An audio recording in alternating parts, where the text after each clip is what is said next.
Good morning, everybody. Hey, this is the last live I will be able to watch live. Why Rolling with Raquel? Good morning, by the way. What's going on? Did you get a new job? You're abandoning me for a job, huh? It's okay, Daz. I'm going to jump up off of here in a second and grab my coffee because it is still percolating. But good morning. Good morning, Coffee Angel Crass, Lynette. Um, who else do we have in here? Boots and Bounty. Hello, Casey and Steven or whoever. Work starts next week. That's okay, Raquel. You can always, if you ever just want to pop in and see what's going on, you can watch the replays, even though I know it's probably just not as exciting as it. Not that this is exciting, but you know what I mean. Good morning, Donna. I have two Donnas, Donna Gaudette and Donna Knight. Oh, my goodness. So we got a few people in here. Michael with the Green Acre, he's here. Good morning, everybody. Let me grab my coffee and then we'll start to chitty chat. Chitty chat. How does everybody remember each other's names? My brain does not function. It takes a lot for me to pull names out to remember everybody. My brain keeps telling me that it has memory overload and refuses to remember anything else. I understand. Hello, Flour, Eggs, and Yeast. Yeah, Boots and Bounty has a cheat sheet. I'm going to start a cheat sheet. Not that it will help me, but I'm trying. See, Flour, Eggs, and Yeast. Teresa and Cam. See, I didn't remember. That's why I said flour, eggs, and yeast, because I can't remember, Donna. It happens to all of us. All of us have this issue. And rolling with Raquel. I'm Raquel. Hey. Oh. Okay, so let me grab my coffee real quick.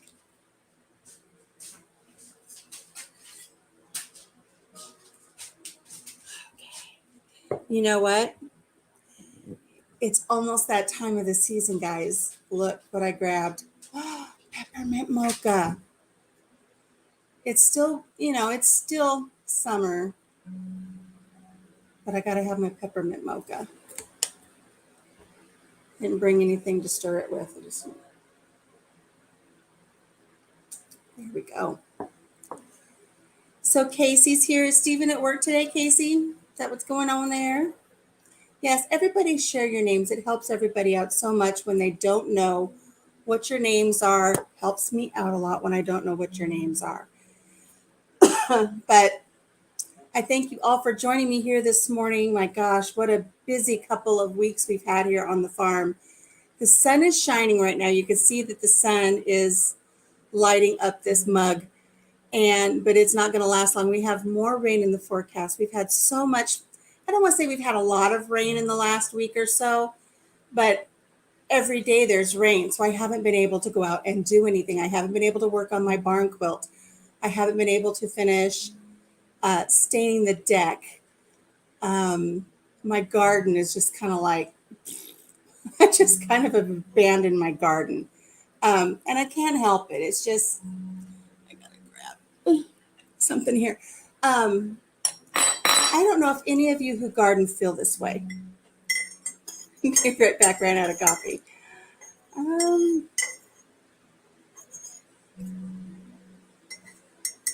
just kind of seeing what everybody's talking about here in the chats.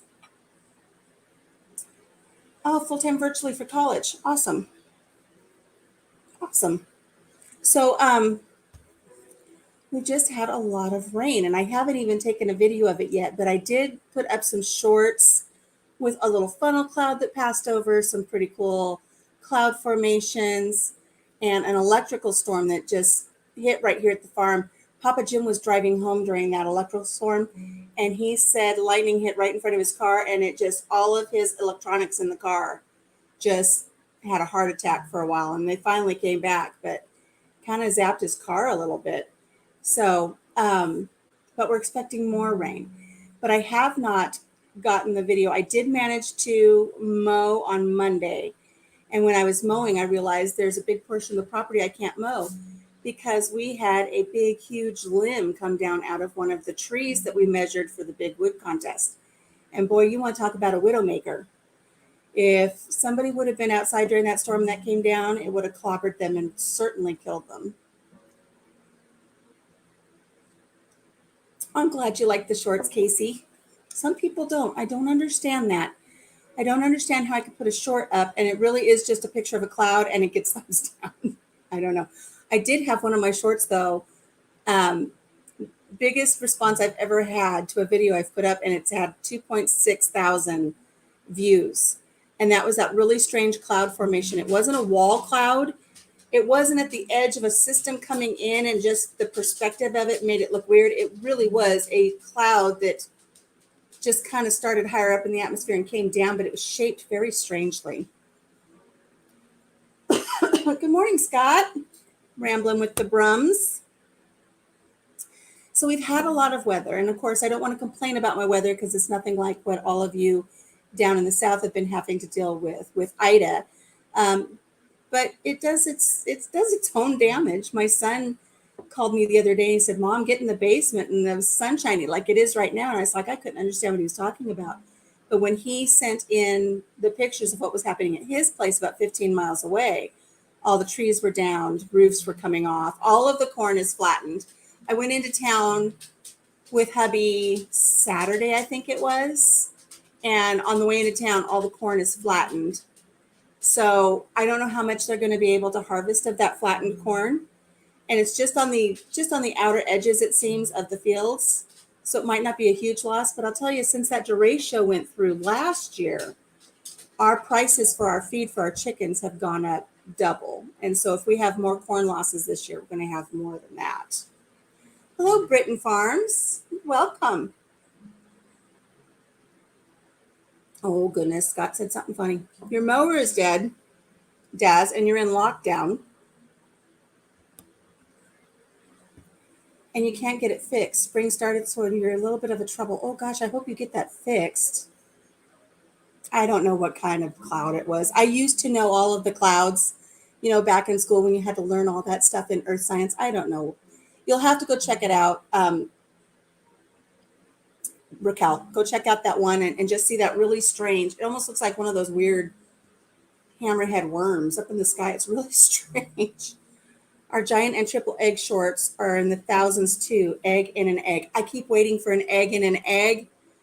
Casey, I keep waiting for an egg in an egg. I get a really big egg and I'll record it. It's like, what are we going to get? And it's usually a double yolker, but they're so huge. My poor chicken's butts. Oh my gosh. So that's what's been going on here. We had so much weather come through that we had that big limb come down on the tree. And then we didn't have internet for, 2 or 3 days.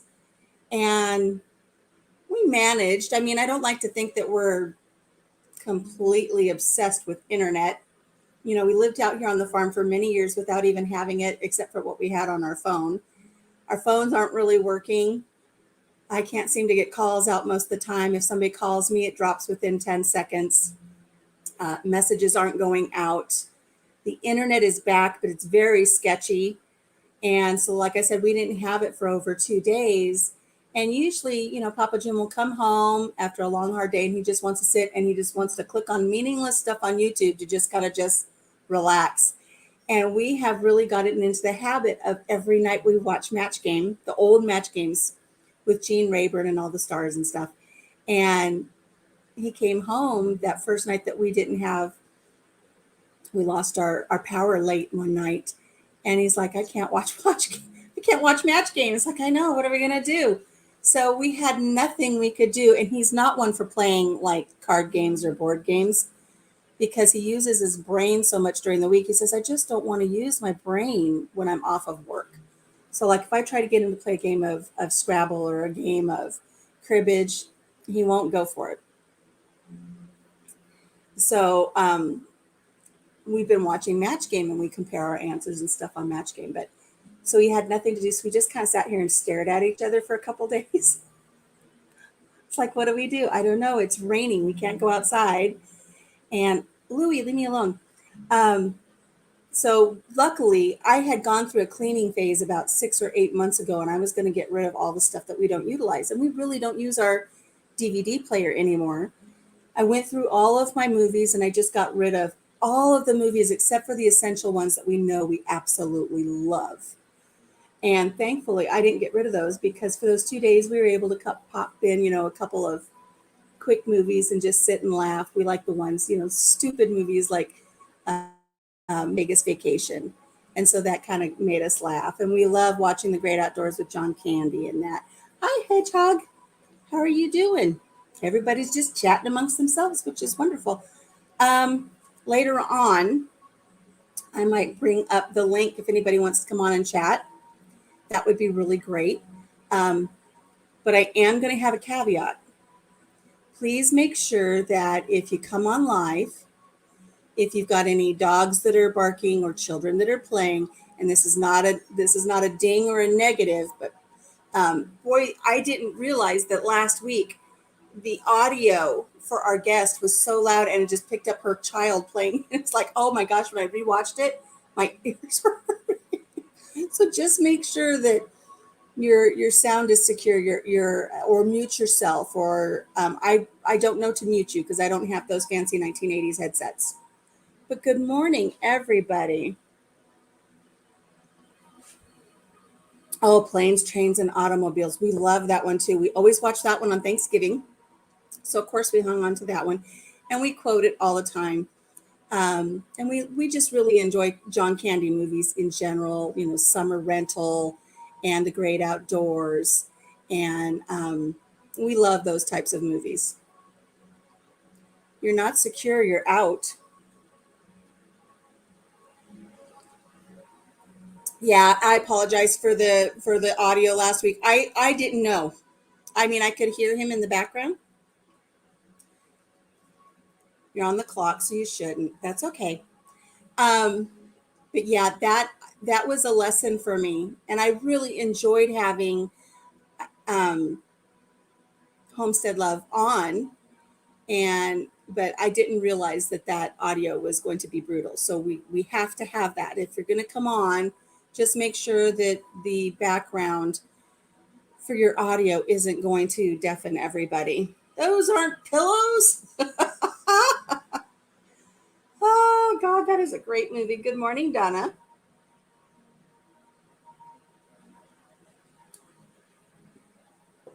All is good, just joking. Okay. What happened was last week I had somebody come on to our live and chit chat back and forth, and it's something I want to start doing. Um, but her audio must have been off to the side a little bit where her young one was playing. And I love children. I don't have anything against children. My God, I raised 4 boys on, you know, and so I'm used to the noise. But boy, her microphone really picked it up, and you couldn't hear any of the conversation, and it was really deafening. So, oh Lord, don't get me started on movies. Steven ain't on here. Hello. Yeah, I love movie quotes. And Jim and I will toss movie quotes back and forth all the time in public or just amongst ourselves or in conversation. I do that a lot when Boots and Bounty goes live. And her husband's kind of a movie quote buff too. And he'll start saying quotes and we'll kind of feed off of each other with these quotes. And Casey just can't stand it. So, anyways, very quickly, some of the things that I wanted to talk about today. Gosh, that peppermint mocha is so good. Oh, I love it. I had, it's mail call time, by the way, and it's not a lot, but I think something is so sweet. I received a letter in the mail this last week from a visit that I had the week before. And there is a lovely young lady who lives in town proper, and she knew my mother. And so anytime I run into her, talk to her, she says, I knew your mom. She helped me with this and she helped me with that. And it's really nice when you run into people that knew your mother and have kind things to say about her. And my mother really was a giver. My mother was a nurse. She was a massage therapist. She worked with hospice to help people at the end of their lives. And she would give them massages and just relax them, and they would peacefully pass. And I know one story that I remember hearing about when my mother was working out here is there was a farmer who had his arm ripped off in a tractor accident. And he was in terrible pain, years and years and years. He had this pain. It's those phantom pains that you hear about. And I guess what the best way I can describe it is his muscles tensed as his arm was being ripped off. And so for years, he had this tense feeling, this feeling in his stump of just this, like a Charlie horse, like he just couldn't get it to relax. And he felt the arm that was still there. And he was in incredible pain. He tried everything. He had gone to doctors. Nothing worked. And he came to my mom, and my mom did massage therapy on his arm. She would see him every week. And she said the first time he came into her and she was working on his arms, he openly wept. He started weeping. And she asked him what was wrong. And he said it was the first time in so many years that he had finally not felt that clenching pain where his arm had been. And it made him a true believer in massage therapy, which is wonderful. Wonderful is, or massage therapy is a wonderful, wonderful thing. And I wish my mom was still here so she could help me with some of the things, the pains that I have after cancer, because I know that she would be able to help me with some of those. But this woman who came over, she had actually studied underneath my mother so that she could pass her state exams so she could do licensed massage therapy. And so she had a lot of nice things to say about my mom. And she loves the garden tours. I'm not sure if she's going to pop in here or not. Um, oh, you're an LMT too, Casey? That's awesome. Yeah, my mom was an RN, LMT. What else did you have up there? Oh, EMT. My mom never went that far. But my mom did a lot of things that would qualify as EMT work. So she was always, if there was an accident, she'd step in and offer her medical expertise as she could. But so this woman who had trained under my mother, she watches the little lives that I would do from the garden and stuff when I would do them on Facebook. And then when I came over to YouTube, she's like, I missed you. Where did you go? It's like, oh, you need to come see over here. Feeling very disenchanted with Facebook lately. So she asked if she could come out to the farm and see the summer kitchen. And I said, of course you can. And she told me that she had a gift for us. And Papa Jim collects the old oil lamps and he refurbishes them, cleans them up. And then on nights when we have a storm or on nights where we just want some quiet relaxation, he puts on some 1940s music and he lights the oil lamps. And we just kind of have that really calm ambiance. And he really loves the oil lamps. And so I've gotten some oil lamps for him out at the Amish community, or if I see them at a sale, I'll pick them up for him. And she said she had a gift for Jim. So she brought over the oil lamp that was on her table for the reception for her graduation from high school back in the 70s. And she's had that oil lamp this whole time, and it had obviously had meaning to her, but she wanted Jim to have it. So we made arrangements for her to come over and have lemonade out in the summer kitchen. And she brought us this lamp, but she brought us all these other beautiful gifts too that are in the garden that I'll take a video of someday.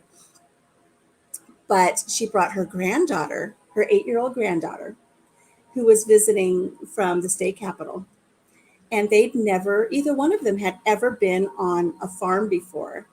And so they were just enthralled with everything that was going on here at the farm, and showed them the garden, and then met the chickens and the turkeys and the guineas, had a lot of fun time with down with the donkey, feeding the donkey treats. And so this letter came in the mail.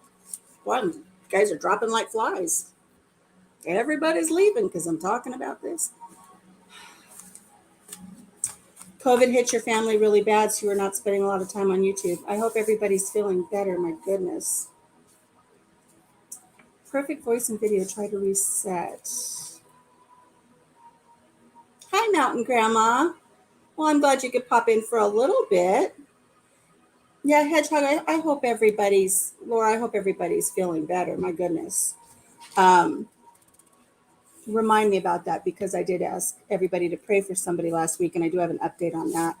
But anyway, so this friend who gave us all of these lovely things, she sent me a little 2-page handwritten letter about how much time, or how much, she just really loved being here. 63 years of age, and she'd never been on a farm. So she got to pet a chicken for the first time. She got to pet a donkey for the first time. And she lives right here. And I find it so amazing that she stayed in town proper. all of her life she's been in a town proper somewhere and she's never been out to a farm. But she brought her little granddaughter, and I've got to show you this lovely. I'm going to cover her name, but oh my gosh, this just look at this. Look at this little handwritten letter from this little girl. Oh my gosh, it just melted my heart when I opened the envelope and I saw the grandma's letter. You know, it's like, that's very nice. She sent me a letter. I'm very, very appreciative of it. But when I got to the last page and there's this, look, I have little goosebumps. Here's this little thing from this little 8-year-old girl. And I'm hoping that this is a memory that she will carry for the rest of her life. I know I have memories from when I was 8 years old. So she says, "Thank you, Alicia, for letting me be on the farm. I enjoyed petting CJ. I like CJ. I know he likes me too. CJ is our little donkey. And he is very persnickety about where he lets you touch him and who he lets pet him. But he just loved this little girl. He even let her touch his ears, which he doesn't like anybody touching his ears. But he just sat there and he would just let his ears flop to the side and let her pet him up here on his forehead. And he would just roll his eyes, and he just loved having this little girl pet him. So she says, "I liked feeding the chickens, love, Elle." And I'm going to hang on to this little thing forever. I think that is so great that her grandma is teaching her proper etiquette in writing thank you letters. I think that was wonderful. And B, that I don't know, I just love it. I just love it. But the grandma said, "Thanks for hospitality and refreshing lemonade." Um, and she says she feels like she's a soul sister now, and it gave her happiness. It gave her happiness. That is what this is all about, is bringing happiness to others. I'm so happy they were able to come out, spend a couple of hours with me. They stayed here till Papa Jim came home, and then she was able to give him that lamp. One of the things that she gave me that is so neat, she gave me one of those huge, like it's 3 foot tall, a metal crane with the springy neck and the big head, and it just kind of bobbles. I put that in my garden. He is so cool. So cool. Yeah, I'm hoping it made an impact. My back hurts. I slipped yesterday. I have to readjust myself here. I was canning in the house and I was taking my jars out and I had to go across the way to put them on the counter, and I dripped a little bit and I slipped in it last night and I'm a little hurt. But look what I did. Did anybody see the pickle parody that I did? Who remembers those commercials? I think they were from the 80s, maybe into the 90s. I'm not sure. But I think it was Dunkin' Donuts, and it had the old man. I say old, he's probably my age now. And he had the dark mustache and a little paper hat on. And he was always at the door grabbing his jacket going, "It's time to make the donuts." And that's all that poor man ever did, was make donuts. And that's the way I have felt lately with just my 4 pickling cucumber bushes have produced so much that I made a parody, because every week I have to make the pickles. And it's not every week, it's every 2 or 3 days. And I'm even giving half of them to the chickens and they love them. But I made some slicers yesterday. Don't those look lovely? Some dill pickle slices with some garlic, some dill, all of my pickling spices there. They're lovely. But I did 5, 8, 10, 11. I did 11? 10. I did 10 pints of pickles. And I did 4 quarts of pickles. And it started out as, I'm going to do pickle spears. I'm going to do my chips, all this. By the time I got to the very last few pickles, I was like, screw it. I'm just going to just cram all of these little quarters in here. And if there's room for slices, they're going in there. And I just shoved everything I could in this very last jar because I just couldn't handle it. There's so many pickles. There are so many cucumbers. It's crazy. Oh, I don't know about you, Casey, or anybody else who has a garden this year. I had such excitement and exuberance every morning going out watering the garden, watching it change, watching it grow, watching the produce start. And I think I've kind of hit a wall A, I'm not feeling good. B, the weather's not been great. But you love the cut work on that jar of delicious looking pickles. I can't wait to get into them and eat them. But thank you. I think they're beautiful. I love adding, let's see, where's this one? I love adding extra peppercorns. And I love having the fresh sprig of dill and always put a little garlic in there.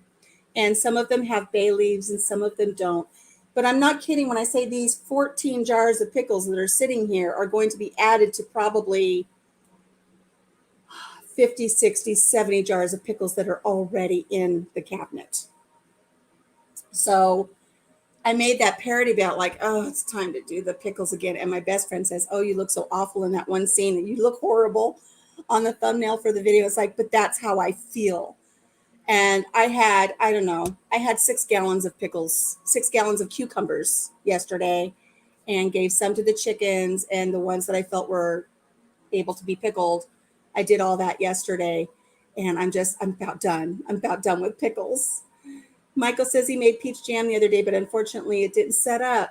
Reprocessing today to try to thicken. First time that's ever happened. Sorry to hear that, Michael. Peach sauce is lovely.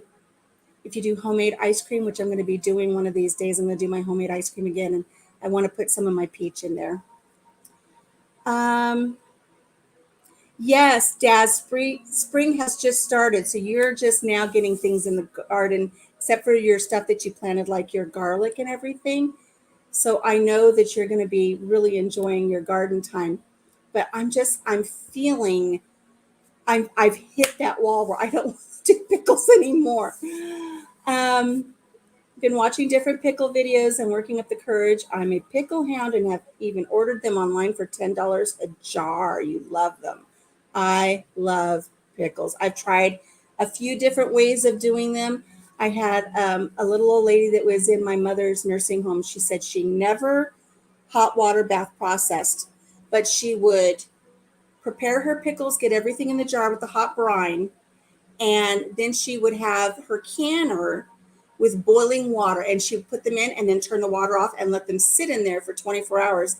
She would put alum in them, and she said that's how she always got crispy pickles. And I tried it and they were okay. This time I added some pickling crisp and just processed them because I don't know, I wasn't in. Britain Farms has opened up a preserving collaboration on their channel to teach how to preserve food if anyone is interested in joining. Hey, that's great, guys. Everybody go check out Britain Farms. That would be great. You put up 20 years of pickles last year, right? That's how I feel, Casey. I don't think I will be planting any cucumbers. If I plant cucumbers next year, it's solely going to be for treats for the chickens. I mean, I have seeds. It's free. Why not? And I'm even thinking about doing kind of going off of the big wood contest. I want to see who's got the biggest pickle. I want to see. I'm thinking about putting up a big pickle collaboration, and not necessarily pickles, but pickling cucumbers. When Papa Jim goes out to the chicken yard in the mornings before he goes to work, it's still kind of dark, and he really doesn't pay attention to anything but opening the door and securing it so everybody can come out. When I go put the chickens up at night, I do the same thing. I'm just focused on everybody being in, and then I shut the door. Well, what we have failed to notice is there is a cucumber growing behind the door when we open it. When it goes up against the fence, there's this little triangle pocket of space back there, and there's a cucumber growing back there.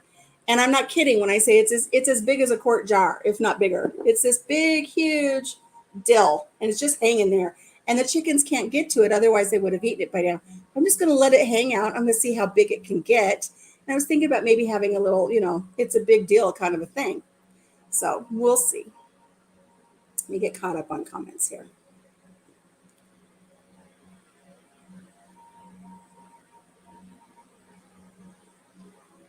Yeah, everybody head over to Britain. That was great that they've got that collaboration for you. I didn't video any of my pickling ones.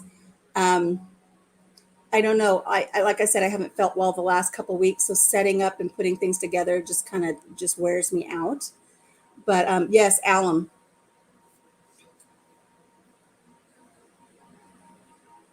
But I did the pickle crisp this year. So going back to the mail, I don't know if Gail is on here or not. If you guys haven't gone over to check out Gail's Southern Living, she has 2 channels. She has Coupon Gale.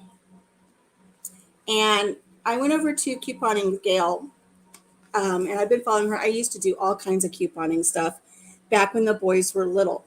And that was like literally my job. I would collect coupons, save coupons, match coupons.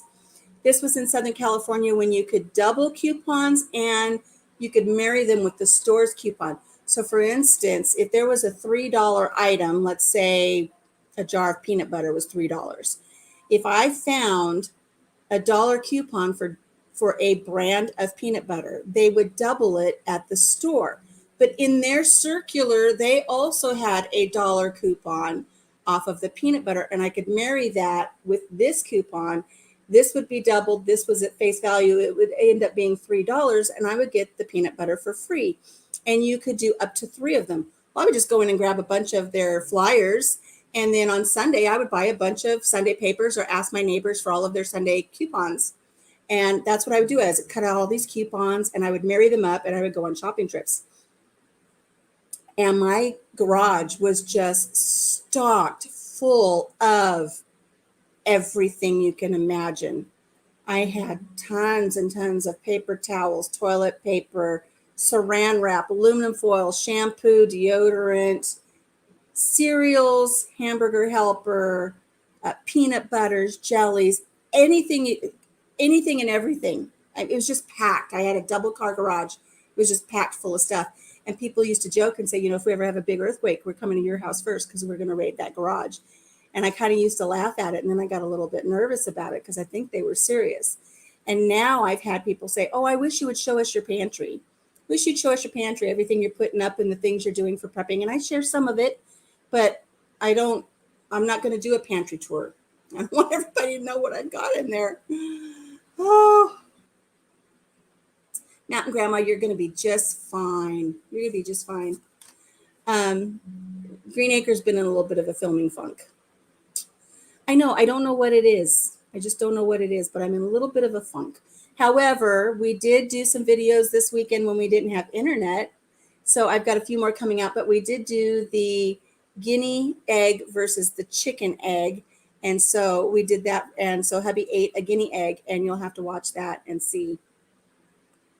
Burger King. I love me some Burger King. I know I don't eat meat, but I do like their Impossible Burger. Anyways, back to Coupon Gale. Coupon Gale had a giveaway to celebrate a milestone. And one of the gifts that she was giving out, if you're not subscribed to Coupon Gale and you want to learn some tricks and get some avenues for saving some money, go check out Coupon Gale. Well, anyways, I won one of her big prizes, which is so exciting. And I just got a new post office box, and things are starting to come into the post office box. So I just love it. So I wanted to show you some of the things I got. And what her gift was is she has a very long list of companies that will send out coupons if you give them a review. Get away, Louie. So what she did is she emailed all of these companies in my stead and gave them my post office box and email. And the coupons are starting to come in. So I wanted to share with you some of the ones that came in because it's really cool. And they send me little letters and they're like, thank you. Thank you. So I already received, look at this. It's $1 off of popcorn. I've got some popcorn, but I'll pick up more for the grandkids. And sometimes, depending on where I can go, where I'm going to be able to find a place to double this, or if a Redenbacher popcorn can be $1.99 a box, if I can double this, I'll get it for free. So that was really cool. And all she did was she emailed them, put my name in, and said, I really enjoy your product. Thank you so much for making such a great popcorn. And so they wrote back and said, hey, because she put my email in, they said, thank you so much. We're going to send you some coupons. So a coupon showed up for $1 off of Orville Redenbacher or Act 2 or Poppycock popcorn. I've never heard of Poppycock. Anyways, and then I got a letter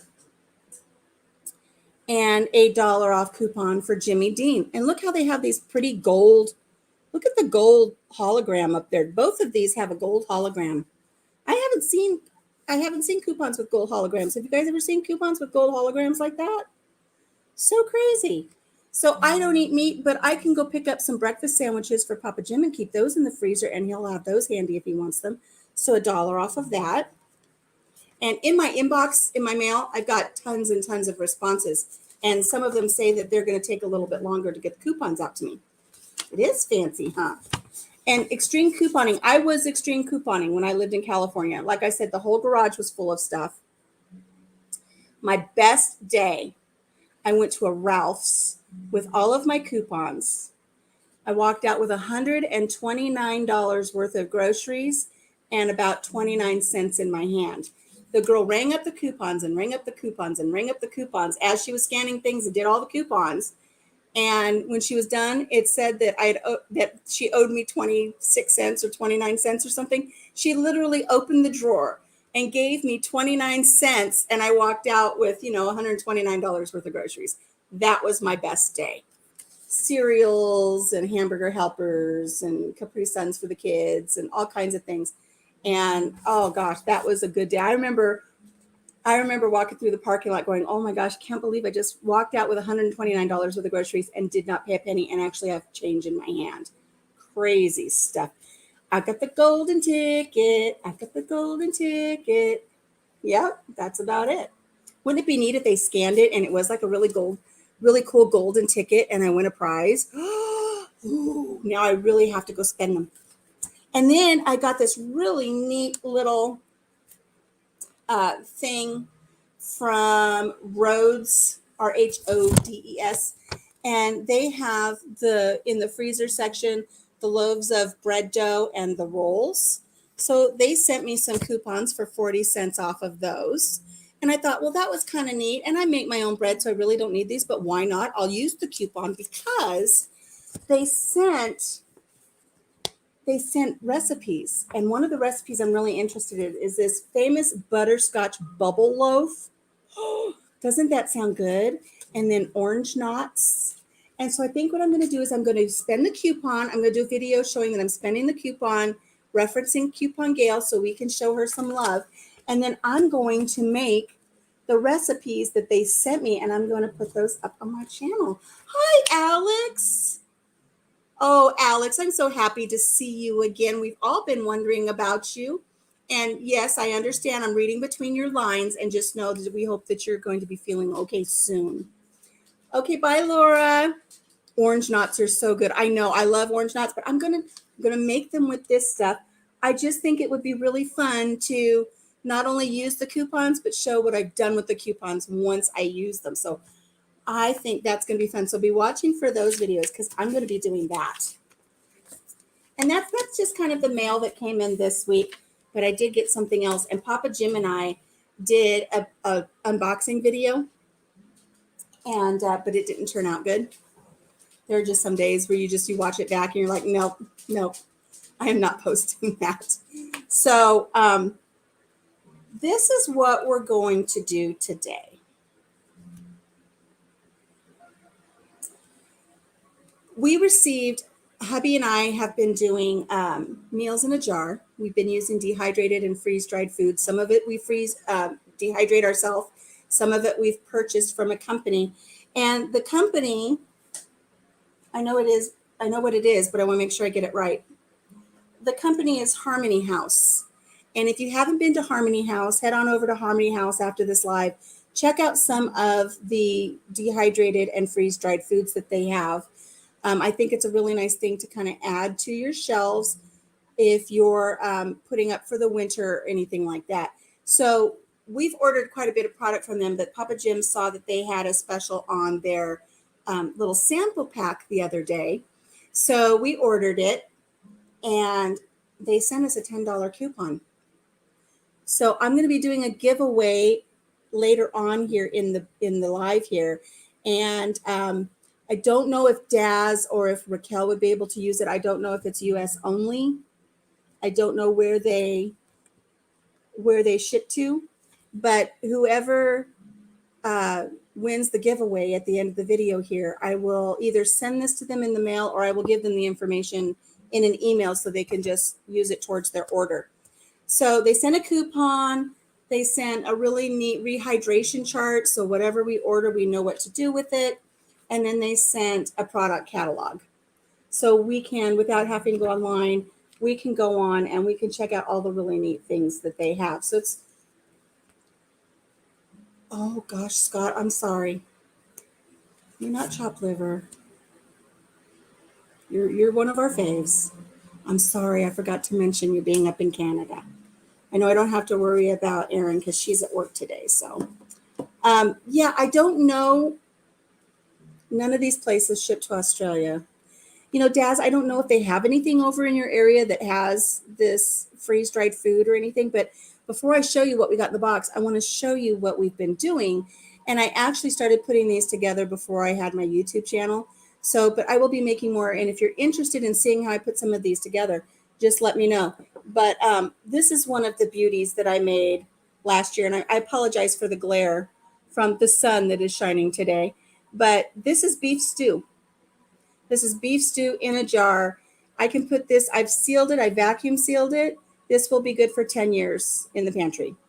So if we come across a time where we are low on groceries or we're snowed in or something's happened and we don't have access, or we want to take this camping, I can seal this in a Mylar jar and take it camping. All kinds of neat things.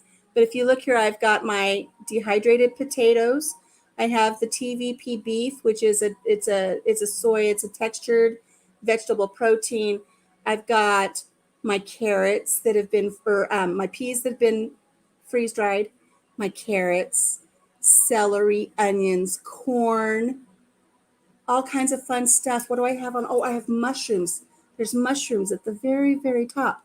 So all I have to do is when I want to make this up, and I've got my instructions right here on the lid, it's beef stew, and all I have to do is add 6 cups of boiling water and cook it up. If I add the 6 cups of boiling water and then I just kind of let it sit a little bit and let all of these rehydrate, and then I cook it, I will have a delicious pot of beef stew.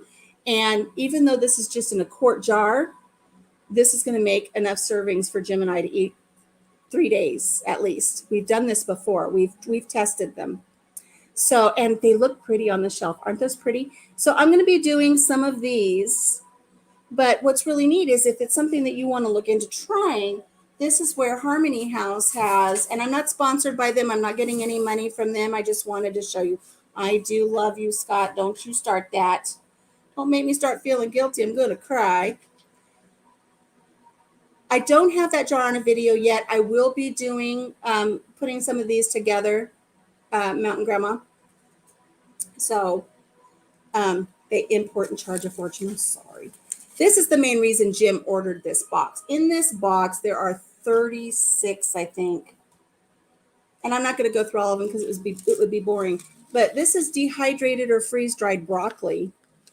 And if Papa Jim ever wants like a broccoli and cheese soup, I can just rehydrate some of this broccoli and make him a soup. And I don't have to worry about making it to the store, or if I'm not in the season to grow it for myself, I've got this little packet of broccoli. And you might say, well, that's not very much. You know, I only need a tablespoon or 2.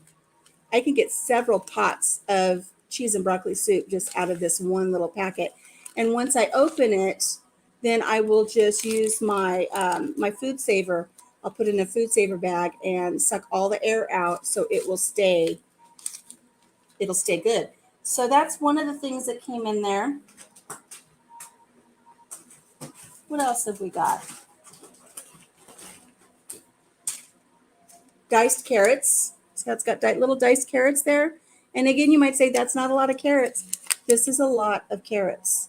This is a lot of carrots. You only need a tiny little portion. I mean, look in this jar. Look in this jar. Look how little amount of carrots are that I put in there. That's probably like 1/4 of a cup is all I put in there. And they're going to multiply and multiply once they fill back up with moisture. So we got carrots. And I just saw something I wanted to show you. These are the beefish chunks. This is dehydrated textured vegetable protein. And again, you might think that's not much and it doesn't taste good. My children who are not vegetarians eat this and they say it tastes just fine. And so does Papa Jim. And I've even made packets for them to take with them when they go camping. I will make the little soups and I will put them in the Mylar bags and they take them camping with them. But just one little, this swells up by the time you put the water back in it and it goes back where it's supposed to be. You get 3 to 4 times the amount that you put into your jar back. So this is really neat. And some people say, I'm not going to eat vegetarian stuff. What are you talking about? It really doesn't taste bad. And what's really neat is with one of the ones that we've done in the past, let me grab it. Hang on.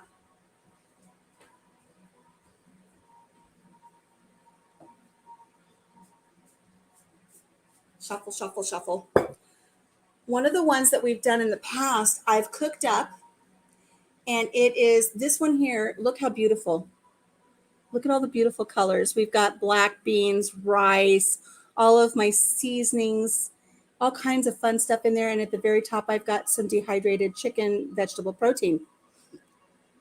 And at the very, very top, if you can see, there's a packet of freeze-dried cheese in there. So this is chicken taco rice soup. And all I have to do is add 2 quarts of hot water, cook for 30 minutes. And then I add 2 tablespoons of water to the cheese packet and it will rehydrate the cheese. So I will have a chicken rice taco soup and then I have cheese to sprinkle on the top. It's very delicious. We really, really enjoy these. And the rice cooks up perfectly and everything. But it makes too much food. This is too much for Papa Jim and I. It makes such a large pot that we will have the chicken rice soup one day. Then the next day we will have chicken burritos. I will reheat this and we wrap it in tortillas and we will have burritos. And then we still have some left over. So this is a really neat thing to add to your pantry. So that's the only reason I'm sharing this with you is, so Dad says he's dehydrating and vacuum sealing cabbage and carrots over the next few days. That's great. Where do you get these recipes? Mountain Grandma, I line my jars up and I get out my stuff. And I just start thinking, like with the beef stew, what do I want in beef stew? I look at what I have available to me and I just start layering them. I have a 5-gallon bucket of these potatoes. So we're not going to starve. We've got plenty of potatoes we can rehydrate for different things. But I just look at them and then I start layering them and I put them together. Also on Facebook, you can look up and probably even, I know there's some videos on YouTube as well. Just look up meal in a jar. Meals in a jar. Okay. I need my meat muscle. There's nothing wrong with TVP. It has protein in it. A group on Facebook called Canning Rebels, and they have all kinds of recipes, and that's where they found a burrito in a jar. Yes, good stuff. And you can make up your own recipe. You can't go wrong. You can't go wrong, really. Just like Boots and Bounty says, you can just make it up as you go. And for some of these, that's what I've done. But I have tons and tons. I don't know. I probably have 50 or 60 jars of just different types of things that I've put together and I put away. And one of the ones that I love the most is there is a page on, there's a channel on YouTube, and I can't remember what it is. Maybe somebody will know what it is.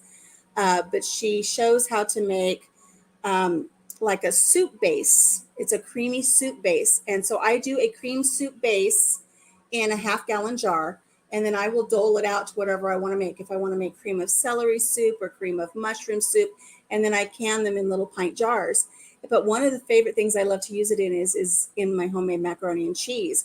And it tastes so much better than something you get out of a box or even something you just throw together on the fly, because that cream base has so many beautiful herbs and spices in it that it just really wakes up that macaroni and cheese. I love it. I love it.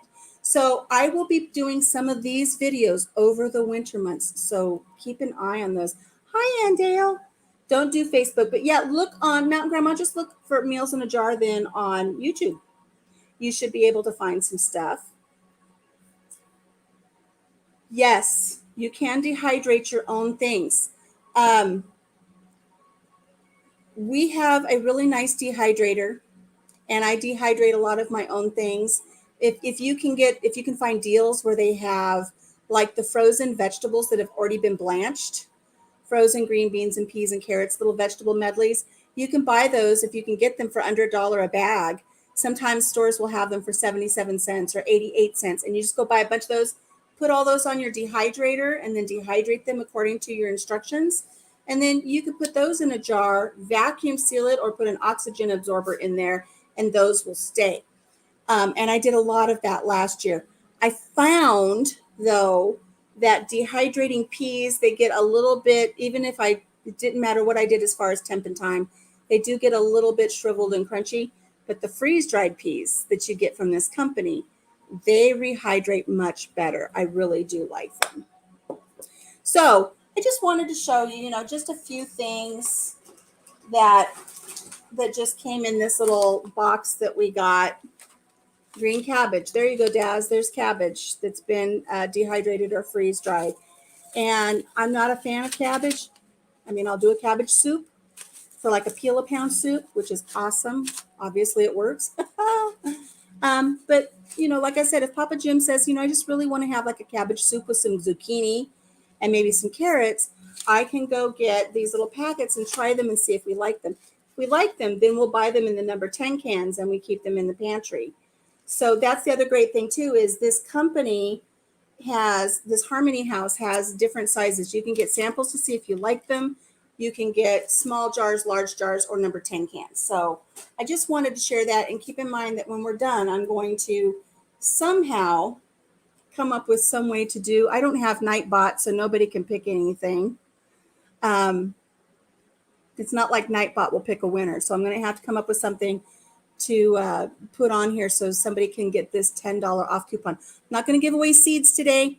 This is going to be the giveaway today, is this $10 off for Harmony House. So that's that for that. Oh, hi, Lisa. Kevin Outdoors. Cream of celery soup, cream of mushroom soup. Yum, yum, yum, yum, yum. I might do just people picking a number. I think I might do that. Okay. I will pick a number. Once we get done here. So just a few other things to talk about. Gosh, we've been on here 52 minutes. I've kept 13 of you going. Look at that. Love Whippoorwill Holler. Mr. and Mrs. Brown. Really enjoy them. And they have all kinds of neat recipes too. Hello, Dave. How are you doing? So there's a lot of great resources in the chat right now for you guys to check out other channels that will have some of these things for the dehydrated foods and things you can put together for meals in a jar. But also keep in mind, I will be doing some during the wintertime. And then I'll cook them up and I'll show you how they turn out and what we do with them. But meanwhile, if you haven't seen what we did with the guinea egg, make sure you go back and check out Papa Jim eating a guinea egg for the first time. He gives you a very thorough breakdown of what he thinks of the guinea egg. He really took his job seriously of being a taste tester. I saw that you dehydrated some sourdough, and we kind of got into a little discussion about that before. So let's see, what have I missed? Yes, your sourdough starter. Let's see if I've missed anything just from you guys chatting back and forth. I think we're pretty good. So yeah, now that I have internet again, Laura, I'll be able to check those out because we didn't have internet for so long. We even lost it twice again yesterday, and I can't complain because my son is a host. He has the host tower at his farm, and so they put the host tower up on his grain bin, the grain silo, which is way high up in the air. And so because I'm his mama, I get my internet for free. So I can't complain that we didn't have internet for a couple of days, but I guess some people were pretty upset that they didn't have their internet. But Jim and I just sat here and just stared at each other, I think after 40 years. Hello, Altruistic Farm. Jen, Is it Marty? Jen and Marty? I missed your question above, Money Pit. Okay, let me go back. Let me find Money Pit's question. And I'm sorry, if you've done lives, you know that it just goes and you have a hard time keeping up. Those absorbers that come in aspirin, etc. bottles, can you reuse them and put them in jars of dehydrated stuff? No, you can't use those. Those silica packets or those little tabs, those are for mostly keeping moisture out. And what you need oxygen absorbers. They're relatively inexpensive. You can get them on Amazon. I tend to lean towards using my sealing Fresh and Seal machine, and I have the little things that go over the jars, and it sucks all the air out. I use that more than I use the oxygen absorbers, and here's why. Because if I have a packet of 100 oxygen absorbers show up and I cut the packet open to get 10 out, all of them have been exposed to air now. And even if I seal them back up with my vacuum seal real quick, sometimes they're compromised. So I do use them for my Mylar bags, but I have to be really quick about getting those in there. So the stuff that comes in aspirin or when you buy new shoes, that's to keep the moisture out. You can still use those in other aspects, but not for the dehydrated food. It's not going to keep the oxygen out. So I hope that helped.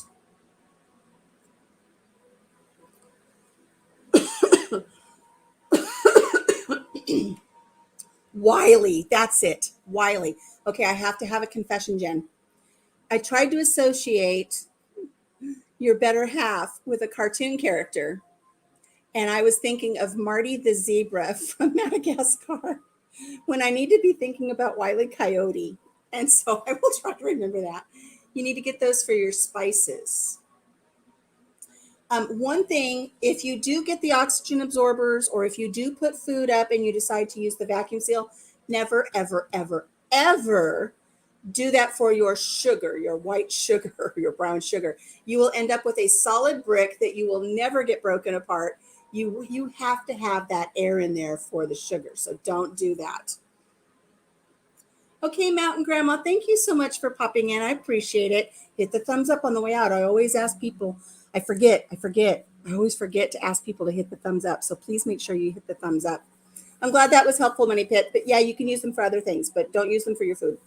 So I was going to mention something else. Oh, September is here. It's September 1st. And maybe, okay. I had a side thought based on something that Daz said. So September is a very special month for us.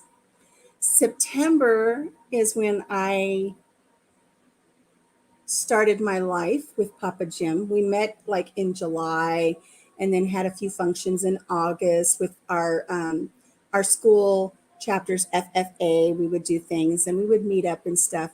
But in September was when we went on this little trip to the LA County Fair for a competition. And it was a judging competition. We would judge dairy goats. I remember judging cucumbers. And I remember you had 4 cucumbers and you had to place them in order 1 through 4, which was the best cucumber, which was the worst.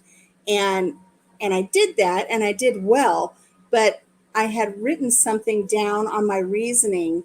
And I remember this one female judge, she was an elderly woman. She says, what do you call this mark on this cucumber that's so ugly? And I was like, I don't know. And she goes, what do you call it if it's, what would you call a pimple? I'm like, a zit? And she's like, no, it's a blemish. You have to say blemish. Bye, Laura. Oh, no, you're saying bye to everybody else. Okay, gotcha. But we spent the day together, and he told everybody on the bus when we were leaving that day, he says, I'm going to marry her. And people said, how are you going to marry her when you're not even going with her? And there were a lot of laughs and, giggles, and it was an awkward moment. And so we just kind of sat there. And about 5 minutes later, Papa Jim turns to me and goes, well, do you want to go with me? And I said, where? I had no idea what he was talking about. But we were doomed. Everybody said we wouldn't last 2 weeks. But this September, we will have been together for 40 years. So and I don't have it here for my mail call stuff. I wish I would have brought it over. But we ordered one of those buckets that you put your hands in. You hold hands, put your hands down, and it makes a form. And then you pour plaster of Paris in it, and it will make a cast of your hands holding hands. So we have that, and we're going to be doing that for our 40th year together. So I'm so excited. So 40 years for us. Our oldest son will be turning 38. Our oldest grandchild will be turning 18. And the whole month is just peppered with birthdays and special times. And so September is always a very busy month for us. So I'm really, really excited for September. Although I'm a little upset because I didn't get a birthday card off to my granddaughter yet, and her birthday's tomorrow. Everybody wish her happy birthday. Got back together after 7 years in July, got engaged in September, and married in December, 13 years ago. Congrats! Wax dipped hands. I've never done a wax dip, but I'm really looking forward to the dipped one. I have to, like, I don't do fake nails, but I'm keeping my nails without any of my color street strips on them right now because I don't want any imperfections. I don't want any blemishes showing when I dip our hands. So, but poor Papa Jimmy works so hard, and he cuts his hands and he burns his hands while he's at work. So who knows what his hands are going to look like. But you know, they're hands of a man who has worked hard his entire life to provide for his family. There's nothing smooth. There's nothing businessman looking about those hands. They have been cut and burned and stitched and knuckles broken, and all kinds of things have happened to his hands. He is a hard worker. And that's going to reflect in that cast, in that mold that we do. And even though I sit here and I think, oh gosh, I hope he doesn't cut his hand, or I hope he doesn't have a bad burn, or I have to realize that that is who he is. And I'm grateful that I found a man that has so many wonderful attributes. I mean, people point out faults all the time, but he has so many wonderful attributes. He has taken care of me since I was 14 years of age. 14. And when I say taken care of, yes, I was still at home when I was 14, but he took care of me, and I'll tell you how. He had come up to spend the weekend with us one week, and we had waited all week for this show that was going to come on TV. This is before DVDs and VCRs. There was no way to record it. If we were going to watch it, we had to watch it or we missed it. And I forget what it was, but it was some special that was coming on TV that, had some country music stars or something that we wanted to watch. I never listened to country music till I met him, but we wanted to watch it. And he came up to spend the weekend with us, and he would stay out in the Airstream trailer on the back part of our property. And we were just partway through this show that we had waited for so long to watch together, and we were really engrossed in it. And my dad stood up from his chair. He says, well, I'm tired. I'm going to bed. And we're like, okay. He goes, no, you guys aren't staying out here by yourself. I don't trust you. He was smart. He knew not to trust us. And he says, if I'm going to bed, Jim has to go to bed. And we started to, what's the word I'm looking for? We were protesting. We're like, no, we waited all week to see this, and blah, blah, blah, blah, blah. And my dad stood up and he started taking off his belt. And that was the punishment in our home, was the belt. You always knew that once he reached for the belt, you were going to get a good whooping. And it was never a threat. It was always, once he reaches for it, you're getting a spanking. Sometimes they were valid and justified. Sometimes they weren't. Oh, maybe I would do that. That would be kind of cool to paint the tattoos on it. So we're protesting about watching this show, and my dad stands up and he reaches for his belt. And he's going to give me a beating right there in front of Jim, is what he's going to do. And Jim was only 16. And Jim stood up and got in between me and my dad. And he said, you're not going to hit her. 16 years old. He said, you'll have to get through me to get to her if you're going to hit her. And he says, you may be older than me, but I'm stronger than you. So let's see what you do. And I was on the couch, just, I don't know, quivering. I was just scared to death that my dad was going to hit Jim, or that Jim was going to pummel my dad. Either way wouldn't have been good. And my dad looked at him, and he tucked his belt back in, and he walked away, and he went to bed. He didn't say another word. But he told me years later that he went to bed, crawled in bed with my mom, and said, well, we've lost her. We've lost her. And that was the last time my dad ever threatened to spank me. Ever. Ever. So that was 14. I eloped at 15. And 5 days after my 16th birthday, we were married. And 5 months later, we had our first baby. And some people say, oh, you're one of those tragic teenage pregnancy stories, aren't you? And I have to go back and fill those little holes in. While I was still 15 and Jim was yet 17, his father didn't like us being together. His father hated me. And not because he hated me so much as a person, which, I've got my faults. But I wasn't wealthy. I didn't come from a wealthy family. And he really wanted his son, who he wanted to be a doctor. He wanted his son to marry into a wealthy family, become a doctor, and have a good life. Well, I came from a very poor family, and his father didn't like that. So his father would do anything he could to try to put a wedge in between us or break us up, cause trouble. He was always causing trouble, sometimes to the point of being extremely inappropriate, especially in this day and age. He'd be in big trouble for some of the things he tried to pull. But his dad finally came to the realization that the only way to break us up was to move.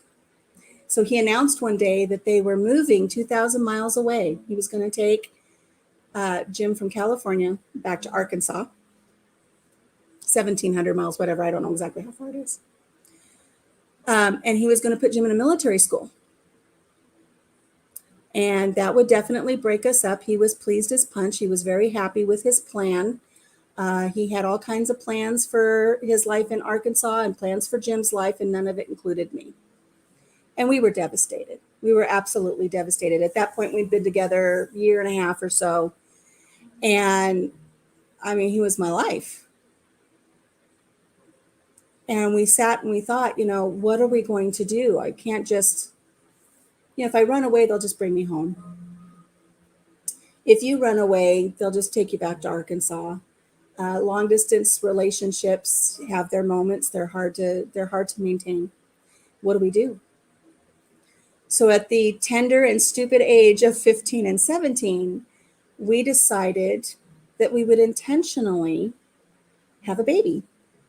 And once a baby is in the picture, they can't break us up. Who would do that? Who would do that? So I got off of school one day, and he met me at my house before my parents came home and did the deed. And he left, and I went and laid down, and it just took the one time. Just the one time. But we didn't know that it had taken. It was a risk. And just before Christmas, his grandmother had sent him some Christmas money to buy himself some new clothes and things. But he bought me a plane ticket. And I stealed away in the middle of the night one night, and his best friend drove me to the airport, and I ran away from home. And I cried all the way. I cried leaving my mother. I'm going to cry. I cried leaving my mother. But I knew it was what I had to do. So we hid, we ran for, 6 weeks. And his dad was in the picture where we'd run away to, and we'd gotten an apartment and everything. And his dad said that the police were calling, the police were coming around, and I had to go. And so he shipped me off. But then while I was gone, I took a pregnancy test, and I was pregnant. And so I got in touch with my parents through my brother, and they signed the paperwork for me to get married. And I took a bus, and I was reunited with Jim down in Arkansas. And that's when we got married 5 days after my birthday, and we had that little baby. And so he was an intentional baby. He wasn't an accidental teen pregnancy like people think. He was planned, and he still, I was gonna say he was loved. He is loved. And so my baby is turning 38 this year. And he is the baby that has been so trying all of his life. He was the one that made life so trying, but I love him to death. And he's had his moments, he's had his downfalls, he's had his problems.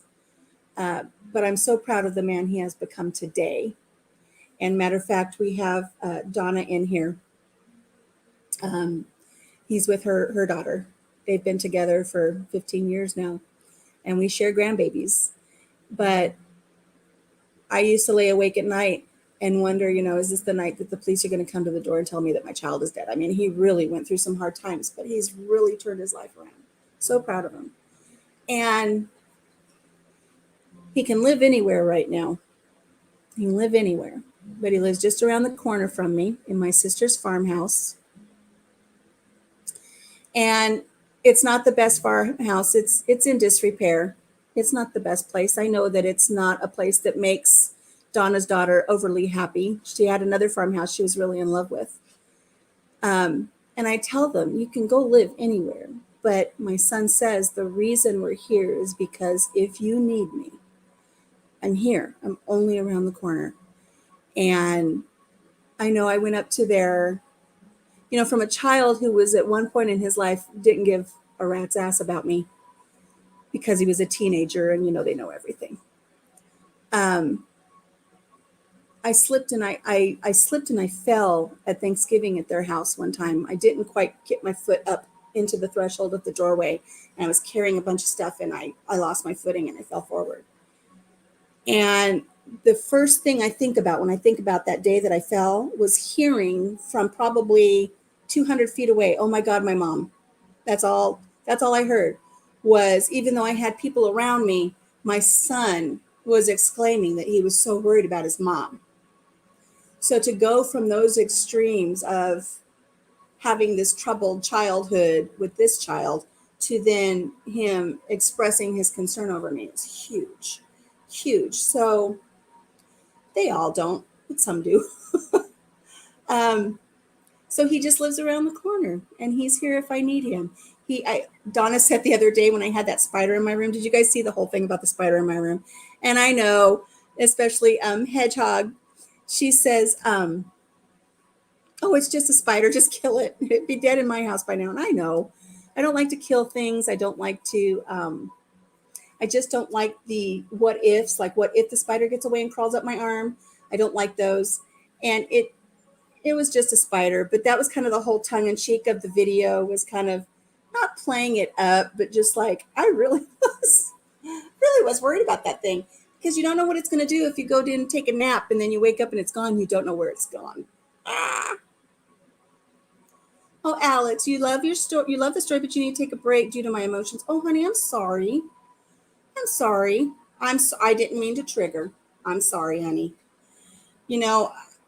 Usually I tell funny stories. For some reason, I wanted to tell that story about how we got together.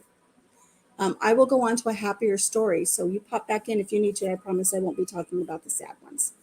I know, those damn spiders. But Papa Jim came home that night. And of course, we didn't have internet, so I couldn't go live. But he came home, and we did do a video of him catching and releasing the spider, and he's my hero. So I will be posting that soon. I'll post that where Jim came in. And even when he walked into the bedroom, he was like, "Oh, crap." It's like, yeah, that's a big spider. Bye, Brittany. We'll talk to you later. So we'll be doing the hand cast, and we'll be celebrating our little anniversary and celebrating some birthdays and some milestones in September. And I think how can I have an 18-year-old grandchild already? It just seems like yesterday she was born. Oh my gosh. Just seems like yesterday. And here I've got an 18-year-old. And gosh, who knows? In some amount of time, in the next 5-10 years, I might be a great grandma. Oh my gosh. And my mother always used to say, how can I be a great grandma when I really wasn't even a very good grandma? She was a good grandma. She was a caring grandma. But I think we all find our little faults in ourselves and stuff when we talk about stuff like that. But yes, the spider is gone. But I will admit, every time I go into the bedroom, I look up in the corner to see if there's another one. Thankfully, nothing's there. But I need to go clean up my garden this week and get it organized again, because with all the rain, I haven't been out there. I've given up on pulling the green beans because the green beans have grown up so high I can't reach them. I have to have Papa Jim reach them, and by then they're a little bit big. All made of different cloth. You were teasing me. I know you were teasing me. But I want people to know it really was tongue in cheek, except that I really did watch it all day long because I didn't know where it was going to go. And if you've had those wolf spider bites, they're painful. And I just didn't want to wake up and have a wolf spider bite or feel it crawling across my face or something. So, but it's gone. But I want to clean up my garden a little bit. I'll be doing another garden video. It'll probably be the last one of the year. I was so excited at the beginning of the year to do weekly updates. This is what the garden's doing. This is what the garden's doing. And then I got so caught up in harvesting and freezing and canning and just keeping the chickens out and all these things that it just kind of lost its lackluster. It is real, Michael. It is. It really is. But I'll probably do one last one. I'll get it cleaned up a little bit and probably do a last one before I let everything just kind of die out for the year. My sunflowers have bloomed. My sunflowers are 11 or 12 feet high up in the air and big, beautiful heads on them. And I went out there the other night when I put the chickens up and I had my camera with me, there was a hummingbird moth. And I tried to get video of the hummingbird moth. It's the first one I've seen here on the farm, but it was too dark and I couldn't get it. But oh, so neat to see the hummingbird moth go back and forth all throughout my sunflowers. I'm so excited they bloomed, and so neat because I showed them to my husband the other night when we were putting the chickens away. I showed him Papa Jim. He goes, yeah, but they're facing away from us. We can't even see them. So it's because the sun has set and they follow the sun. I said, tomorrow when the sun rises, they'll turn around to the sun and then they will just follow the sun throughout the day. So I got a lot of different little varieties in the corner over there and they're popping up. They're so cool. Yeah, proud of James. James is good. Boots and Bounty has seen 2 this year. She's never seen them before. She thinks it's cute because you remind me of my daughter so much, who lives in Hollywood and is a struggling actress. I've had my moments. I might have been able to go into the theater. I'm not sure. I will tell you, though, that one time I got a speeding ticket. I've had a couple of them in my lifetime. And one of the things you had to do is you had to take a driving course class. You had to take this class. You had to pay your fine, plus you had to do a class. And I don't know, I was like 9 months pregnant when I took this class. And there were probably 10 of us in a room. And we had to break up and we had to do a skit to talk about the woes of, traffic accidents or not paying attention or speeding or whatever. Oh, I just jumped in there and I made up a whole skit and it was great.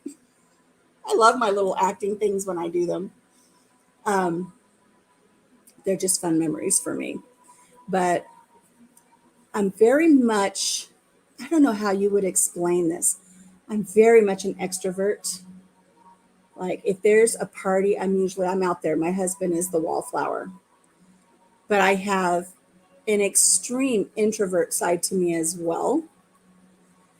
And I think my introvert side uses comedy to mask my uncomfortability in a situation.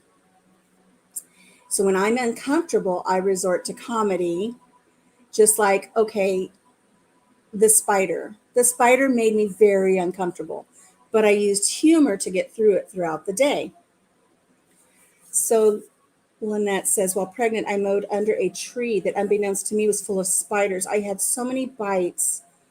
I teased that I was going to have a spider boy. And it sticks with you, doesn't it? It sticks with you. Comedy to mass discomfort. Michael knows. So I would do that a lot as I was growing up in school. I never really did fit in. I was always that square peg. And my very best friend who came to visit me for my birthday, she was warned when we were in school. She was warned, stay away from that Alicia girl. She talks way too much. She's weird. And she just doesn't fit in. But thankfully, Debbie didn't listen because she herself didn't quite fit in. And so we formed a friendship that has lasted, I don't know, 45 years now. But I take those awkward situations and I kind of play them up and I joke. And that's just how I've coped all of my life with these insecure situations. If I'm in a situation where I feel very secure, I shine. I shine. Jim just sits back and he watches. I'll work a room. I will, rub elbows with dignitaries at city meetings and all these other things that I'm in my element and I feel good. But when I go to a place where I don't feel comfortable, then the comedy comes out. And my very good friend that I was just talking about, and she was widowed at 27, I believe. And her husband had passed away in the middle of the night from a heart condition that had been undetected. And so I did what I could to kind of go through the things to get the funeral together. And I joked and I acted goofy because it was the only way I knew how to get through the uncomfortable reality of what we were going through. And I remember being at her house after the funeral, and everything was so gloom and doom and sad. And I'm cracking jokes, and people are looking at me like, who's this weirdo that's cracking jokes? And I remember specifically, I had no material to work with, but I had gone upstairs to utilize the restroom, and she had all of these collages of pictures in the hallway. And I saw a picture of me at their wedding day, and I'm holding my little 6-month-old baby, my firstborn. And it occurs to me, at that time, I had lost all my baby fat because I was nursing this baby. And in doing so, I had a rather unique shape. And so we're downstairs and everybody's all gloom and doom. And I would just say to people, did you see that picture of me up in the hallway? God, I had big boobs. I had big boobs in that picture. If you haven't seen it, you should go check it out. And people started laughing about this woman who's walking around this reception after a funeral talking about how big her boobs are in their wedding picture. And you need to go check that out. And it lightened the mood. It really did. It worked. And there's still stories. There's still rumors. There's still people saying, remember that time at the funeral when you did that? It's like, yep, that's what I do. Your daughter does that too. You have no problem exacting your revenge on spiders. I just don't like to hear the squishing and the popping when you kill something. I just don't. Matter of fact, I feel so bad. I'm going to share this with you. This will tell you how much of an empath I am. And just, I'm a lost cause, truly. So the other night, I'm walking through the pantry. And as I walk from the pantry into this little half bath that we have downstairs here, I must have just clipped a cricket. There was a cricket in there. There were 2 crickets in my pantry. All this rain.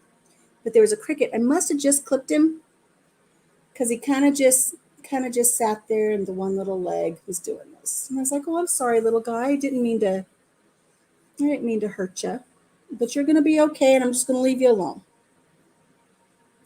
So the next day I go in there and he's still laying there.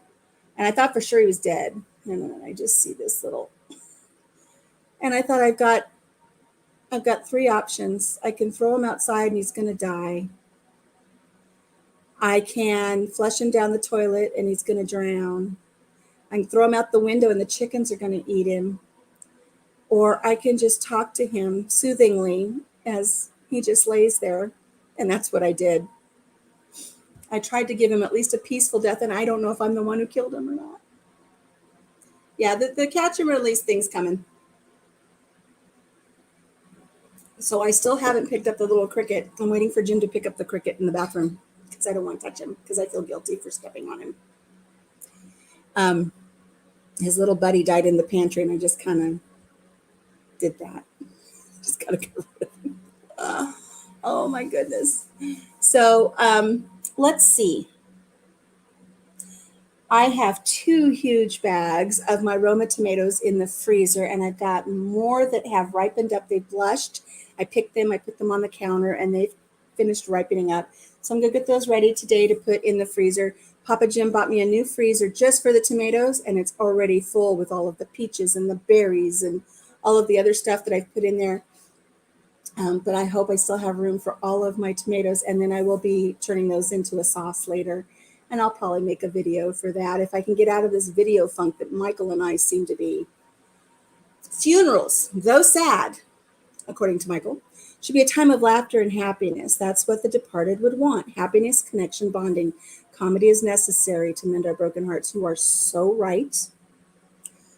When I was first diagnosed, I went down here to the funeral home and I put all my wishes down. And then I took the business card to my brother. I didn't tell Jim about it. He still doesn't know unless he will watch this through. But my desire, should this ever take me, is I want to have a party here at the farm. I want to have a party, and I want to have like a walking taco bar or a nacho bar or chili, and I want to have music, and I want to have laughter. And if anybody here has seen the movie Big Fish, you know, at the end where all of the people are standing around telling the stories about the dad who passes away in Big Fish. Sorry if I just blew the ending for anybody who hasn't seen it. Great movie, though. You got to watch it. That's how I want it to be. I don't want people to be sitting around and crying. Not that I think I really mean that much to a whole bunch of people. But I want people to gather and have music and have laughter and say, do you remember that time? I want people in my YouTube community, if something should happen to me, say, you remember that time that she got on live and there was that spider in her room and she was just laughing, and, you know, like Yogi Hollow and Bramble Hills, they were texting me on Instagram going, oh my gosh, I'm laughing so hard I'm peeing my pants. This is hysterical. Those are the things that I want to stick. Those are the stories. That's the reason I want to share my stories and share some of the laughter and some of the weirdness and some of the funkiness and share that. And I did that all through my treatment. All through my treatment, I did weird, quirky stuff because I want to bring the joy and the laughter and not let that cancer have that power over me. So it's all written down. And I was going to have one of my Facebook friends that lives up in Mason City, I was going to have her come sing. She was posting videos all the time on Facebook of her singing, and she invited me to do a duet with her, but I was always having my lung issues and I couldn't. And sadly, we lost her this last year in a fire. So she won't be coming to that funeral. But somebody will. Somebody will come and they will sing a little ditty, and my ashes are to be buried with a lilac bush and stay here on the farm because this is where I've been happiest. I love living on this little farm. But I want there to be laughter and I want there to be stories. And even if people are sad and they're having to wipe the tears away, I want there to be laughter. Yes, Boots and Bounty. I want it to be a celebration. And I want the lilac tree planted far enough away from the deck. So, oh, a bird just hit the window. So that Papa Jim doesn't pee off the deck and pee on me. That's all I ask. That's all I ask. My coffee is cold, but it's good with that peppermint mocha. I love it. All right. I have a number in my head. Like Daz asked me to do, come up with a number. I'm going to be giving away this $10 off your first order of $50 or more for the Harmony House. And I will either pop this in the mail to you or provide you with the code and the website so you can go check it out. And I don't know if I think anybody can use it. I guess we'll see. I don't think it'll have to be connected to my email or anything. If it is, let me know if you have issues with this. Lynette, I'm going to do the drawing. You might want to wait 1 second. Okay. So I do have a number in my head. And it is a number that I picked. Let me write it down. Do I have something to write with so nobody knows I'm cheating?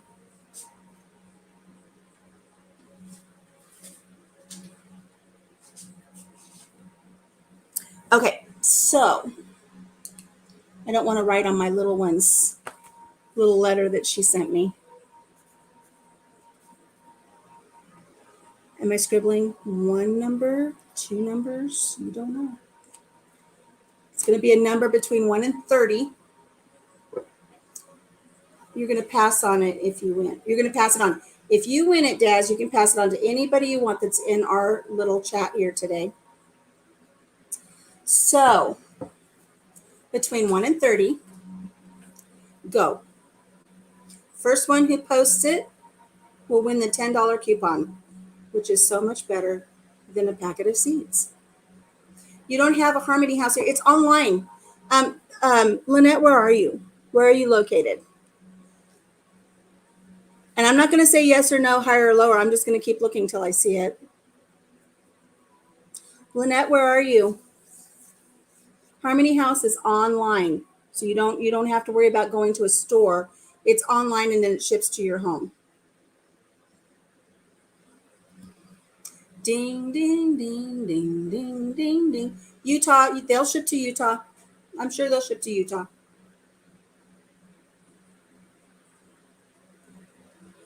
Ding, ding, ding, ding, ding.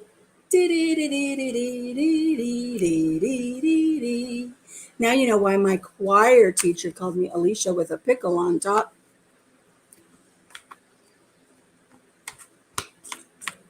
I'm just waiting. Everybody has to check to see who says what, to see if you can figure out what the number is. Between 1 and 30, Daz. 56 isn't going to cut it. 77 isn't going to cut it. Between 1 and 30. Lots of good guesses. -10. Daz, you're awesome. You really are. See, my lungs. I'm really trying to stay home and stay away from people because I'm just not feeling that great. My lungs are giving me issues. Oh, God. Last thing I need to do is go out and get the coof.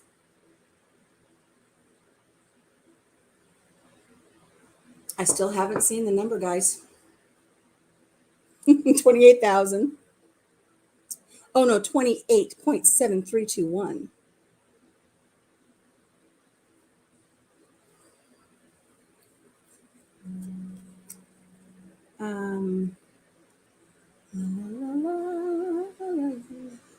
Still waiting. Nobody's gotten it yet. You have to start using your deduction skills to figure out what's been guessed and what hasn't. I should have done a spinny wheel thing. Hello, Finding Happiness. Welcome to our little giveaway here for a $10 off.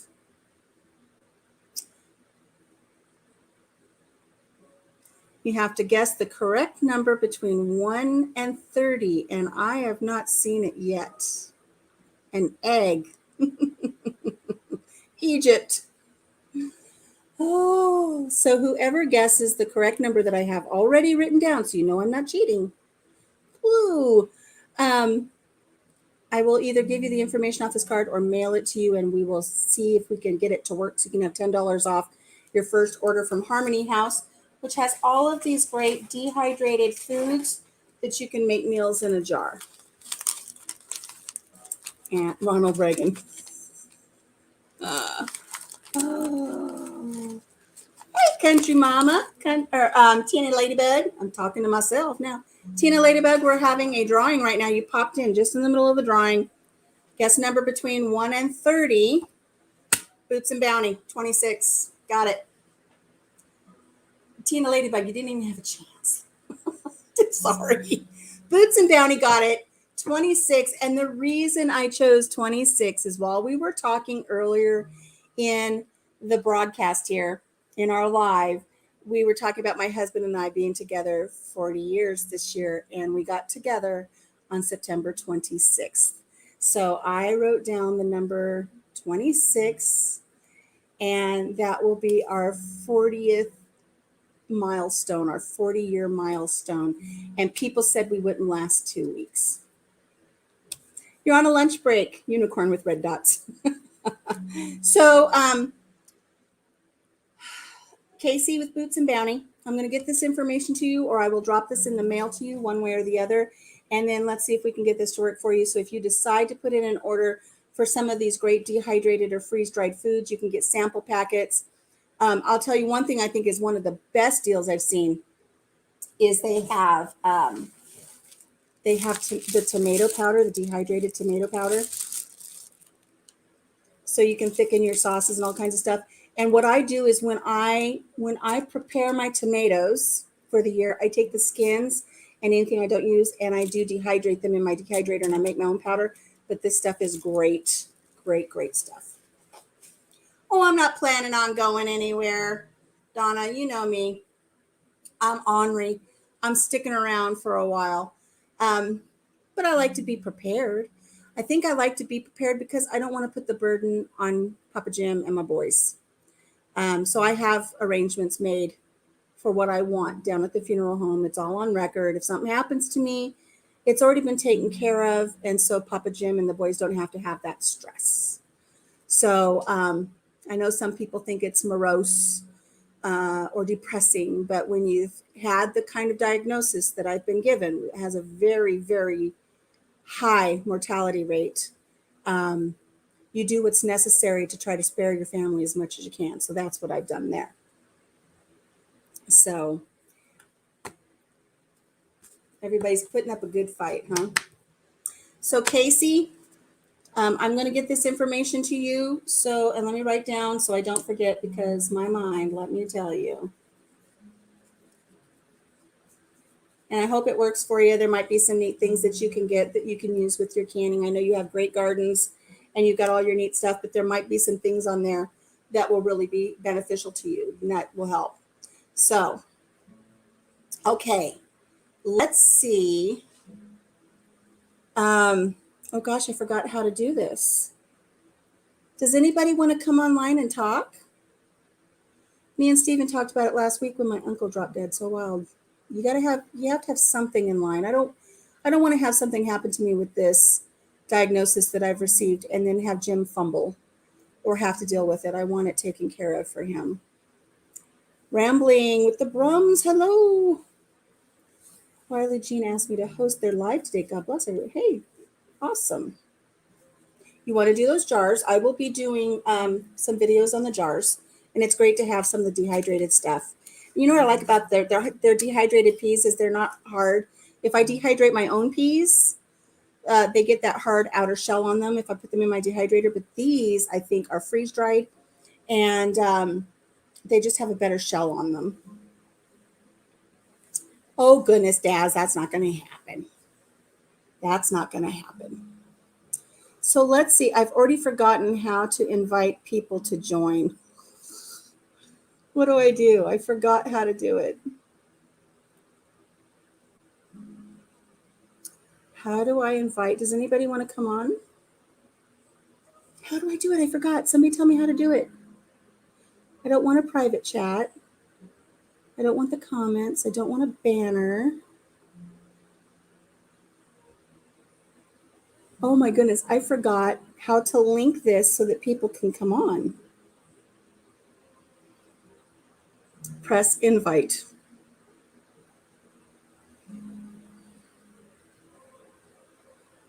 My God, why can't I see it? I had this all figured out last week.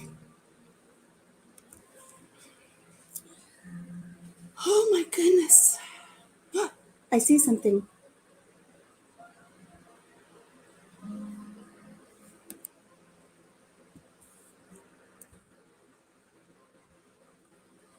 It's under me.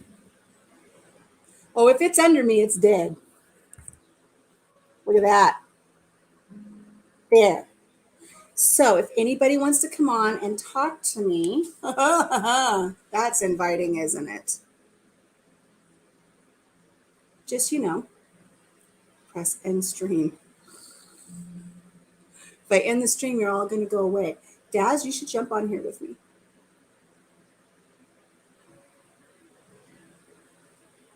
Help me learn how to work all of this and say hello. Tell me what you've been up to.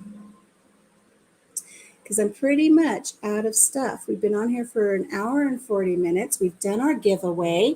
And Casey over at Boots and Bounty, she won the gift card to, what is this place called? Harmony House Foods. When this is all done in the usual link or in the usual chat instead of the live chat, I got a message there starting early. I have to go. Okay, rambling with the brooms. We'll talk to you later. And Anne's driving. That's okay. Anne, one of these days I'd love to have you on. I think you'd be a hoot. So, but nobody wants to chat today, huh? It's just me. You all love me so much. It's just the Alicia show. Is that it? The Country Mama show? I wore my chicken. I wore my really cool chicken for you guys today because my hair looked awful, you know. I'm flying my boat while washing my hair at the moment. Daz, I know better than that. We're going to get you out of that shell one of these days. We're going to get you on here. Yeah, Scott, have a good day. Have a good day. So let's see. Since nobody wants to come on and chat, I'll just say that this week we're scheduled for more rain. I have 2 boards on my deck that have yet to be painted, so I'm waiting for that so I can paint that. I've not worked on my barn quilt because we've had so much rain. So I'm just waiting for things to dry out a little bit so I can get back onto some of your projects. Rolling with Raquel. I'm a mess, but I'm listening. Otherwise, I'm a mess, Raquel. I'm a mess. And Raquel, just so that you know, we had storms this week. I discussed it earlier that we've had storms, and even though it's sunshiny right now, it is quite a ways for me to get down to the post office to see about sending you your seeds. So I have not forgotten you. I was going to go in on Friday, and then I looked at the weather and I said I better stay home. And I know we've had tornadoes up here this last week. We've had quite a few tornadoes. So it's just best that I stay home. But when I get to the post office, I will look into sending you your seeds that you won during our last live. So you're a mess, but you're listening. You're doing your floors. Heard you say that on someone else's live. Say what? What'd I say now? Oh, that we were having bad weather. So yeah, I had days where it's like I need to go into town and I need to do a couple things, and it's like, no, I think I better stay home because the last thing I want to do is have limited phone and be out on these country roads and have Papa Jim worry about how he's going to find me or get me home, or you just don't know. We did have not a tornado, but we did have it wasn't a tornado because it didn't officially touch down. I don't know why my mind went blank, but we did have a little twister go over the house, and I posted that, and it was really neat to watch it come over. And I'm just standing out there going, "Ooh, it's a gully washer," watching this twister, and then all of the stuff starts falling down out of the sky. I did post that, but we had a few moments here where like I had the bags ready to go down into the basement, and had good shoes on in case we had to bug out to the basement. But otherwise, it wasn't too bad. My son's little town got it a lot more. No, well, funnel cloud, yes, but it's if it doesn't touch down, you can't call it a tornado. And now I forgot even what I was talking about. Hi, Britton. Yeah, I'm still on. I could talk forever. That's one of the things that kids used to say about me in schools, like, stay away from her. She just never shuts up.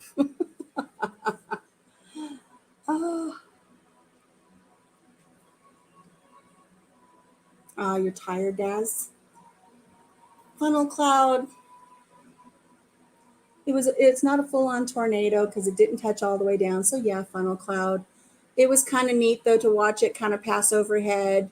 And we had a really neat lightning storm.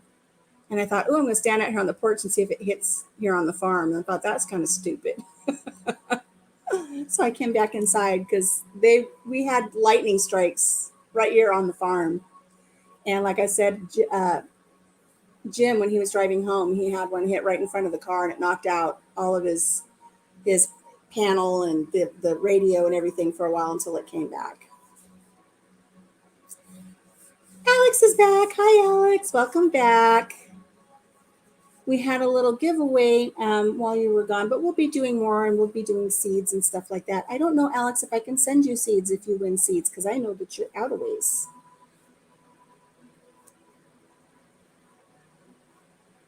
That's what we call in these parts a funnel cloud. It was a funnel cloud. It wasn't a tornado fully because it didn't touch down. And my brain has just gone blank. But I watched it go over and go off into the cornfield next to us. And in the little video, there's, things falling down. It was really neat to watch. And since I took a class with the National Weather Service to be a weather spotter. You'd think I could remember some of this terminology, but I can't. But I used to be terrified, and now I find it very intriguing. Weather is very intriguing now. So it's nothing for my son to pop by and say, "Hey, Mom, you got to look at the weather to the west of us and see what's coming." And we'll run out to the road and we'll stand there and go, "Yep, that's pretty interesting." And then we'll watch for so long before it's like, "Yeah, well, I guess we better get back in the house." And one time we were all in the basement. We had a terrible storm blow through. And we were in the basement, and my son says, "I'm going to go up and take a peek." And he opened the basement door to go up the stairs, and he got up 2 stairs, and lightning hit right outside the window. And he turned around and came right back down. He goes, "No, I think I'm going to stay in the basement for a while." I don't know how many hours we were in that basement. But I used to have the basement all set up with table and chairs and cards and lanterns and our weather radio, and we just hang out down there. But I can remember as a child being so terrified of the storms when they would blow in. And I'd be so worried about my grandpa because my grandpa would be upstairs cooking and I'm underneath him in the basement, ready to pee my pants because I know a tornado is coming and he's just cooking. He was at the stage where he's like, he didn't care anymore. He was going to get dinner on the table. You're just happy to watch and listen. Had to jump off for a meeting back. Speaking of the seeds, going to my P.O. box the next few days. Yes, seeds should be there for you, Michael. I'm so happy. You're in your PJs. I'll watch. I almost came on here today in my PJs. I didn't want to do the whole dress up thing, and I didn't. I mean, obviously, I'm just wearing a t-shirt. My hair is already flattened out because we do have humidity. We're expecting more storms today. I think we're going to have more storms and tornadic activity over the next several days, so I still won't get anything done. Trees were just all of a sudden laid down around me. I sat through a rain-wrapped funnel cloud while it came over me when I was getting breakfast in Middle Tennessee 5 years ago. It was scary. Everything just disappeared in the rain, and then it was gone. Yeah. I was driving home one day when we had one of those hit, and I just pulled under an overpass and sat and kind of crossed your fingers, praying, tuck and kiss yourself goodbye because you don't know what it's going to do. We've had some really bad ones here. The derecho that blew through here missed us last year. But we've had some good ones here. We really have had some good ones here. Trying to think of that. I think that was the scariest one that we had. I did have one day before we bought the farm, we were living in a little town. And I had gone to the basement because we were having storms come through. And I was down there, and all of a sudden the door opened to the house. And the door opened to the basement, and it was our landlord. And he's got his hand out, and he's like, "Come on!" And I'm like Marla Hooch, back and forth. I don't know. Do I stay in the basement or do I go with my landlord? Because he had a much better basement than we did. And he's like, "Come on, get in my truck." So I ran up the stairs and jumped in his truck, and then we just chased tornadoes for the rest of the afternoon. We never did go to his storm cellar. We chased tornadoes. And we had, 5, 6, 7 tornadoes that day. And so we would see them, and I would call my sister and say, "Get in the basement. There's one coming your way right now." Because out here where we live, we can't hear the tornado sirens. We have to rely on other people to tell us, if there are storms coming with tornadoes. And gosh, that was fun. It was scary, but it was fun to just drive around and check out all of the different tornadoes. And what's scary is you're watching this direction, but you don't know what's coming behind you. But I think we had 6 or 7 tornadoes that day. Um, yeah, he was a neat landlord. He was a little goofy, but he was a neat landlord. But that was neat. I guess my son was working for our landlord, and my son called him and said, I can't get a hold of my mother. Go get my mother, because there were all these tornadoes. And so he jumped in his truck and ran over, and he's like, get in the truck. And so it was nice that my son was worried about me. And then my landlord came over and grabbed me, and we ran around and chased tornadoes for the day. But there were some instances where people were standing on the east side of their big buildings where they work, and there was a tornado coming at them from the west. And so they would have to duck and cover as those tornadoes were coming around. But there was one little town, the town where my husband works now, that it took quite a good hit. Can I ask a question to the few people on here now? Would they be okay? What did I miss?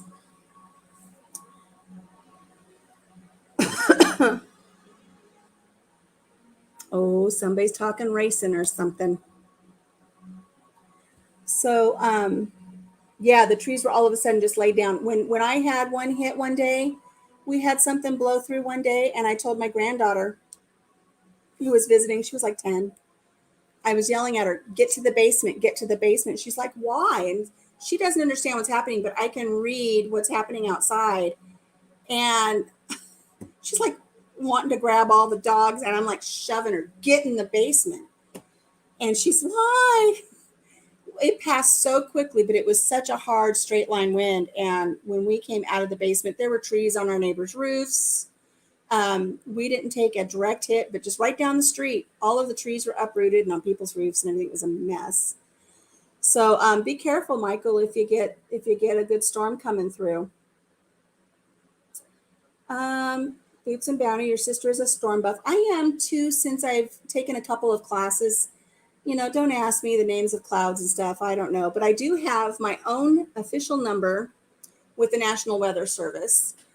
And it's based on a grid. So my number is the grid where I am. And if I get weather here, I can call into the National Weather Service, give them my number so they know exactly where the grid is, and I can report to them what's happening. So when you watch a news report, and let's say they're saying, hey, there's marble-sized hail in such and such county, the people sitting in the news station, they really don't have any way of knowing by their radars, because the radars, when they go out. They don't necessarily pick up the whole picture. They get that information from people like me who have gone through the classes, who then call and say, this is my number, and my number is like FR something. Can't remember it now. I need to go back and find it because I haven't called in so long, because I got this before I was diagnosed. But if I had a tornado here, I could call them and say, this is FR so-and-so, so-and-so, and we do have tornadic activity. It is on the ground. Then they can put out the weather system alerts to tell people that it's on the ground and this is where it is, and take shelter. Or there's hail that is the size of a golf ball, take shelter, because they can't see that on all their radars. But if I see that, I can call it in and tell them what's happening. And I really enjoyed that aspect when I first started doing it, but then I had that diagnosis and I kind of just let that go. But I could qualify to do that again. But I love the weather. I love to watch it and see what it's going to do. And it doesn't scare me as much as it used to. But don't get me wrong, I will still run to the basement if I need to. I will still get in the basement. Hey, Outdoors with Big Matt. So, Alex, okay, here's your question, because you said you wanted to ask a question, and I went back to see if I was missing something. But yeah, go ahead. She needs some advice. Alex needs some advice.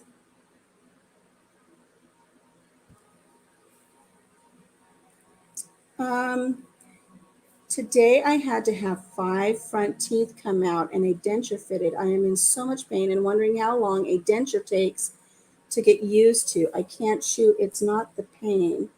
Oh, Alex, I'm so sorry. I can't chew. The top keeps knocking the bottom royal teeth. So if anybody here has dentures that can advise me. I'm afraid I don't have anything to offer you. Um, Hopefully somebody will have something that can give you a little bit of advice on what to do for that. I'm sure I don't know if you can call your dentist and see. I know probably a good saline rinse would be helpful, at least with some of the swelling and pain. But gosh, I hope you feel better soon. Hey, Gail. Gail's Southern Living is here. She also does Coupon Gail. And Gail, I went over some of the things that have already come in the mail with you sending out all those coupons for me. So I thought that was really cool. Okay, this is real life, people. Hot flash, nausea, and I almost just passed out and I don't know what's wrong with me. Happens from time to time. Just have to take the pain medicine or Tylenol that they gave you. Boots and Bounty, that is Casey, and she's a nurse.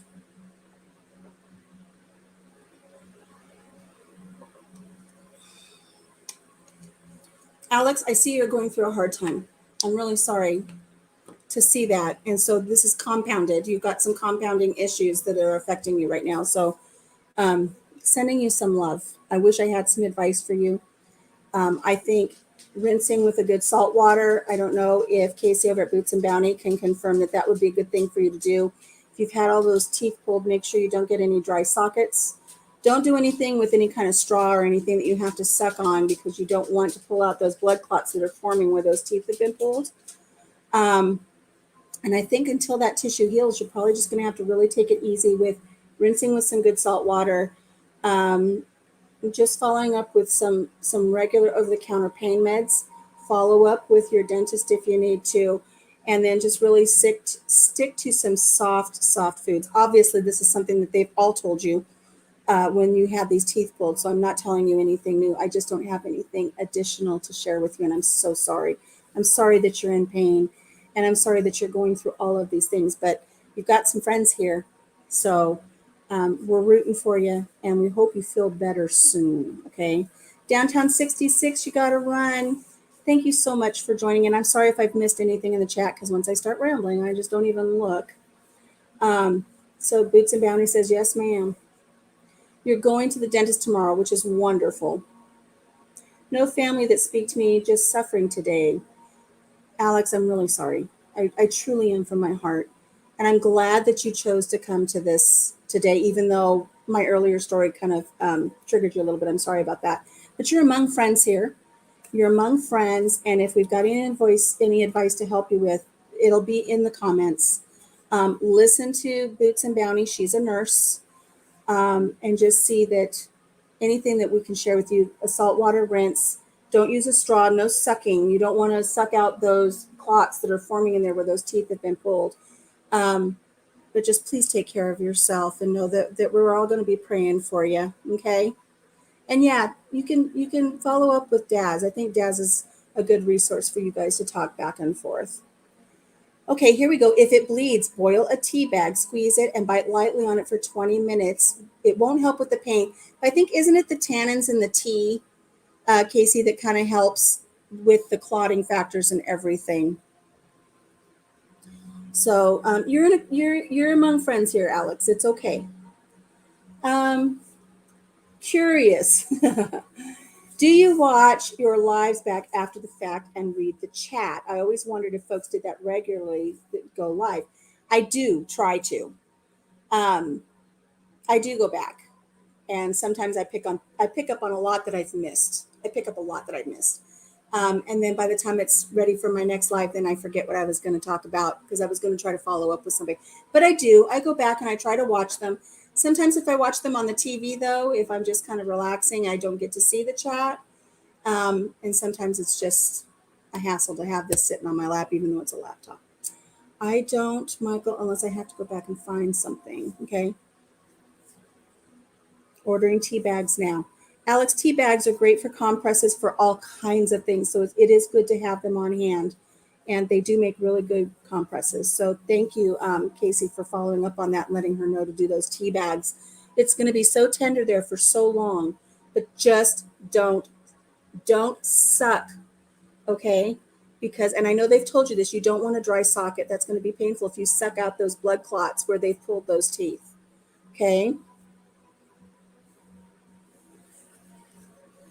And I'm glad that you, Alex, you and Daz are able to lean on each other in times like this, and that he's able to be there for you. I think that is a really great resource, and thank you, Daz, for doing that. I really appreciate it. And yes, Alex, take your time.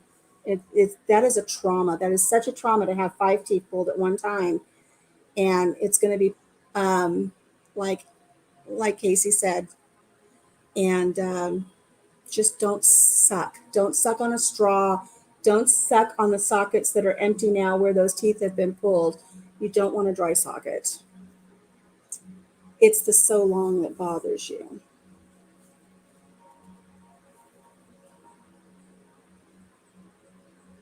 Oh, Alex, you can talk on this live. It's okay. You're not taking over anything. Okay, Roland, Raquel, rolling with Raquel. Thanks for stopping in. I've enjoyed having you guys here. I appreciate it. And Alex, you have a lot of people you can reach out to. I don't know um, how the best way is to reach out. I'm sure you and Daz have connected, maybe shared some information where you can talk back and forth. That is fine. I'm here if you ever just want to chat. I don't know how all it works on YouTube, but we're behind you, and we can see and feel and sense that you've gone through something that has really been trying for you. So we're here to uplift you and help you and support you in any way you can. I haven't had a lot of teeth pulled to know the answer to that. I just know basic care. Casey is a great resource as a nurse. Um, every person is different when it comes to lives. I watch back just so I could see if I missed anything in the chat, because Michael, it's so difficult to carry on a one-sided conversation and see what's going on in the chat, because the last thing I want to do is just have empty air while I'm reading the chat. And then, but you'll find that most people in chat, they're just chatting amongst themselves. I miss questions to me, and I try to go back later, and if I can pick up on those, I can.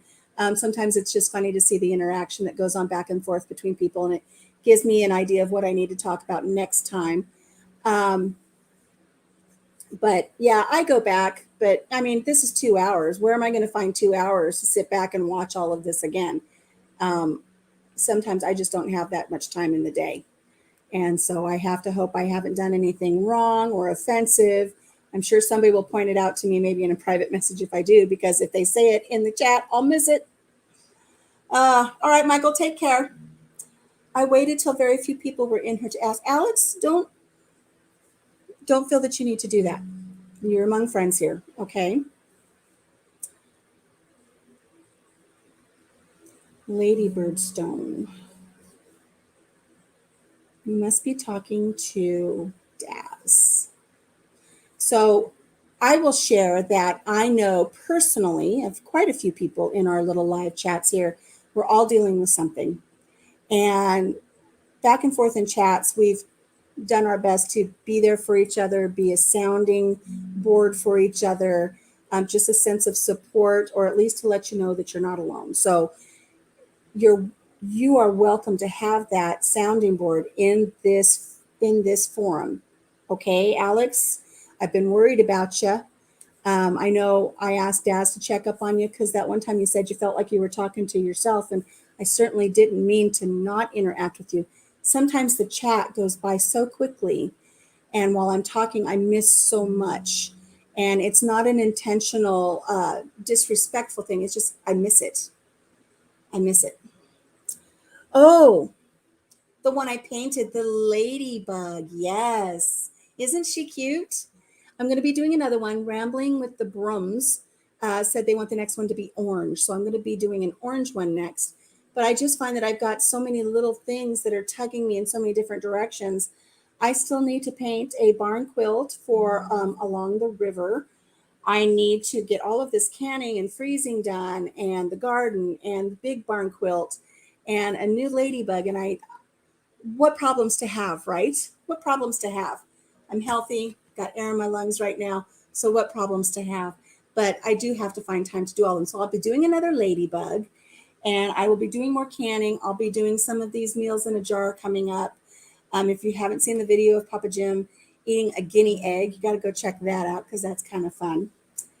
And I did a mandala. I did a mandala ladybug, and I did a regular mandala. Um, Your fingers are not too big to paint that fine. Look, I've got short, stubby little fingers. I have Fred Flintstone feet. Not that I paint with my feet, but I wasn't blessed with, beautiful long digits. And it's just taking little things and taking the time to put little dots. It's really cool. Not at all. I love that long live I was in. You never ignored me. I chatted away with Daz that day. Ladybug, not a bird. Yeah. It really is hard sometimes to keep up with what's going on the side. So you are welcome here anytime, Alex. I know the last thing I had seen from you is you said you felt like you were talking to yourself, and I felt so bad. It's not intentional. I never intentionally ignore anybody over here. It just sometimes I can say 5 sentences and the whole thing has scrolled up and I've missed everything that everybody has said. And for me to go back and try to read it, then you're all just sitting there twiddling your thumbs, talking to yourself anyways. And, it's just kind of one of those never ending things. Oh, you call them ladybird and ladybugs over in Australia, Daz. That is so interesting. Learn something new every day. Ladybird and ladybugs. But I'll be doing more mandalas. I really love it. I've got all of the equipment now. Well, not all of it. I've got basic equipment. I've got lots of paints, and I'll be doing those probably more during the winter when I'm not outside in the garden. Oh, my back hurts so bad right now. I slipped yesterday, and I caught myself before I fell. And, sometimes that's worse than falling. Didn't mean. No, you didn't say it in a rude way. You didn't say it in a rude way at all. It was just something that made me say, oh, gosh, I feel that you felt I was ignoring you intentionally, and I wasn't. So, well, guys, we've hit the 2-hour mark. You guys have hung in there with me. We've had our little giveaway. I'm going to follow up with Casey on that $10 gift card for Harmony House, so she could see if there's anything she'd like there. I think it's great because they have stuff that would take you forever in your own dehydrator. Sometimes I think it's just better to just pay what they're asking and have it shipped, and you've got it on hand and focus on other things. That's what I've been doing. So I'm going to go ahead and wrap things up here. I've got things to do. I think I'm going to take a Tylenol myself, Alex, because my back is hurting. Because when I almost slipped the other day, I just kind of pulled something. I'm going to clean up my pickle jars and get all of my pickles put away into the pantry and see what I can focus on today. Look at that, dill, peppercorns, and somewhere there's a bay leaf in here. Where's the bay leaf? There she is. Look at that. I'm going to clean all these up and get these put away. I tell you, if we ever hit on famine and hard times, we're going to have plenty of pickles to eat. So it's been nice, guys. I appreciate you spending a little bit of time with me on these Wednesdays. I really, truly do. Being out here on the farm, sometimes this is my only interaction. So I appreciate you guys spending a little bit of your day with me. And I hope gave you something to think about, reflect on, laugh about, smile, something. So it does go fast, doesn't it? I'm glad you were here, Daz. I really am. Need some comfrey salve for your back. I tried winning some of your comfrey salve, and I know you've got a store coming up. So everybody, Boots and Bounty, makes her own salves. She'll be putting some of that up, and but I will tell you, I've got a compressed disc back there. So slipping on a wet floor yesterday didn't help. Hopping back on to turn off. Grandkids just came over. I'll replay this later so I don't miss anything. Have a great day, Lisa. Thank you for stopping by, Money Pit. The grandkids take the top priority. Okay? I fully understand that one. Love my grandbabies. So everybody have a great day. Have a great week. Take care of yourself.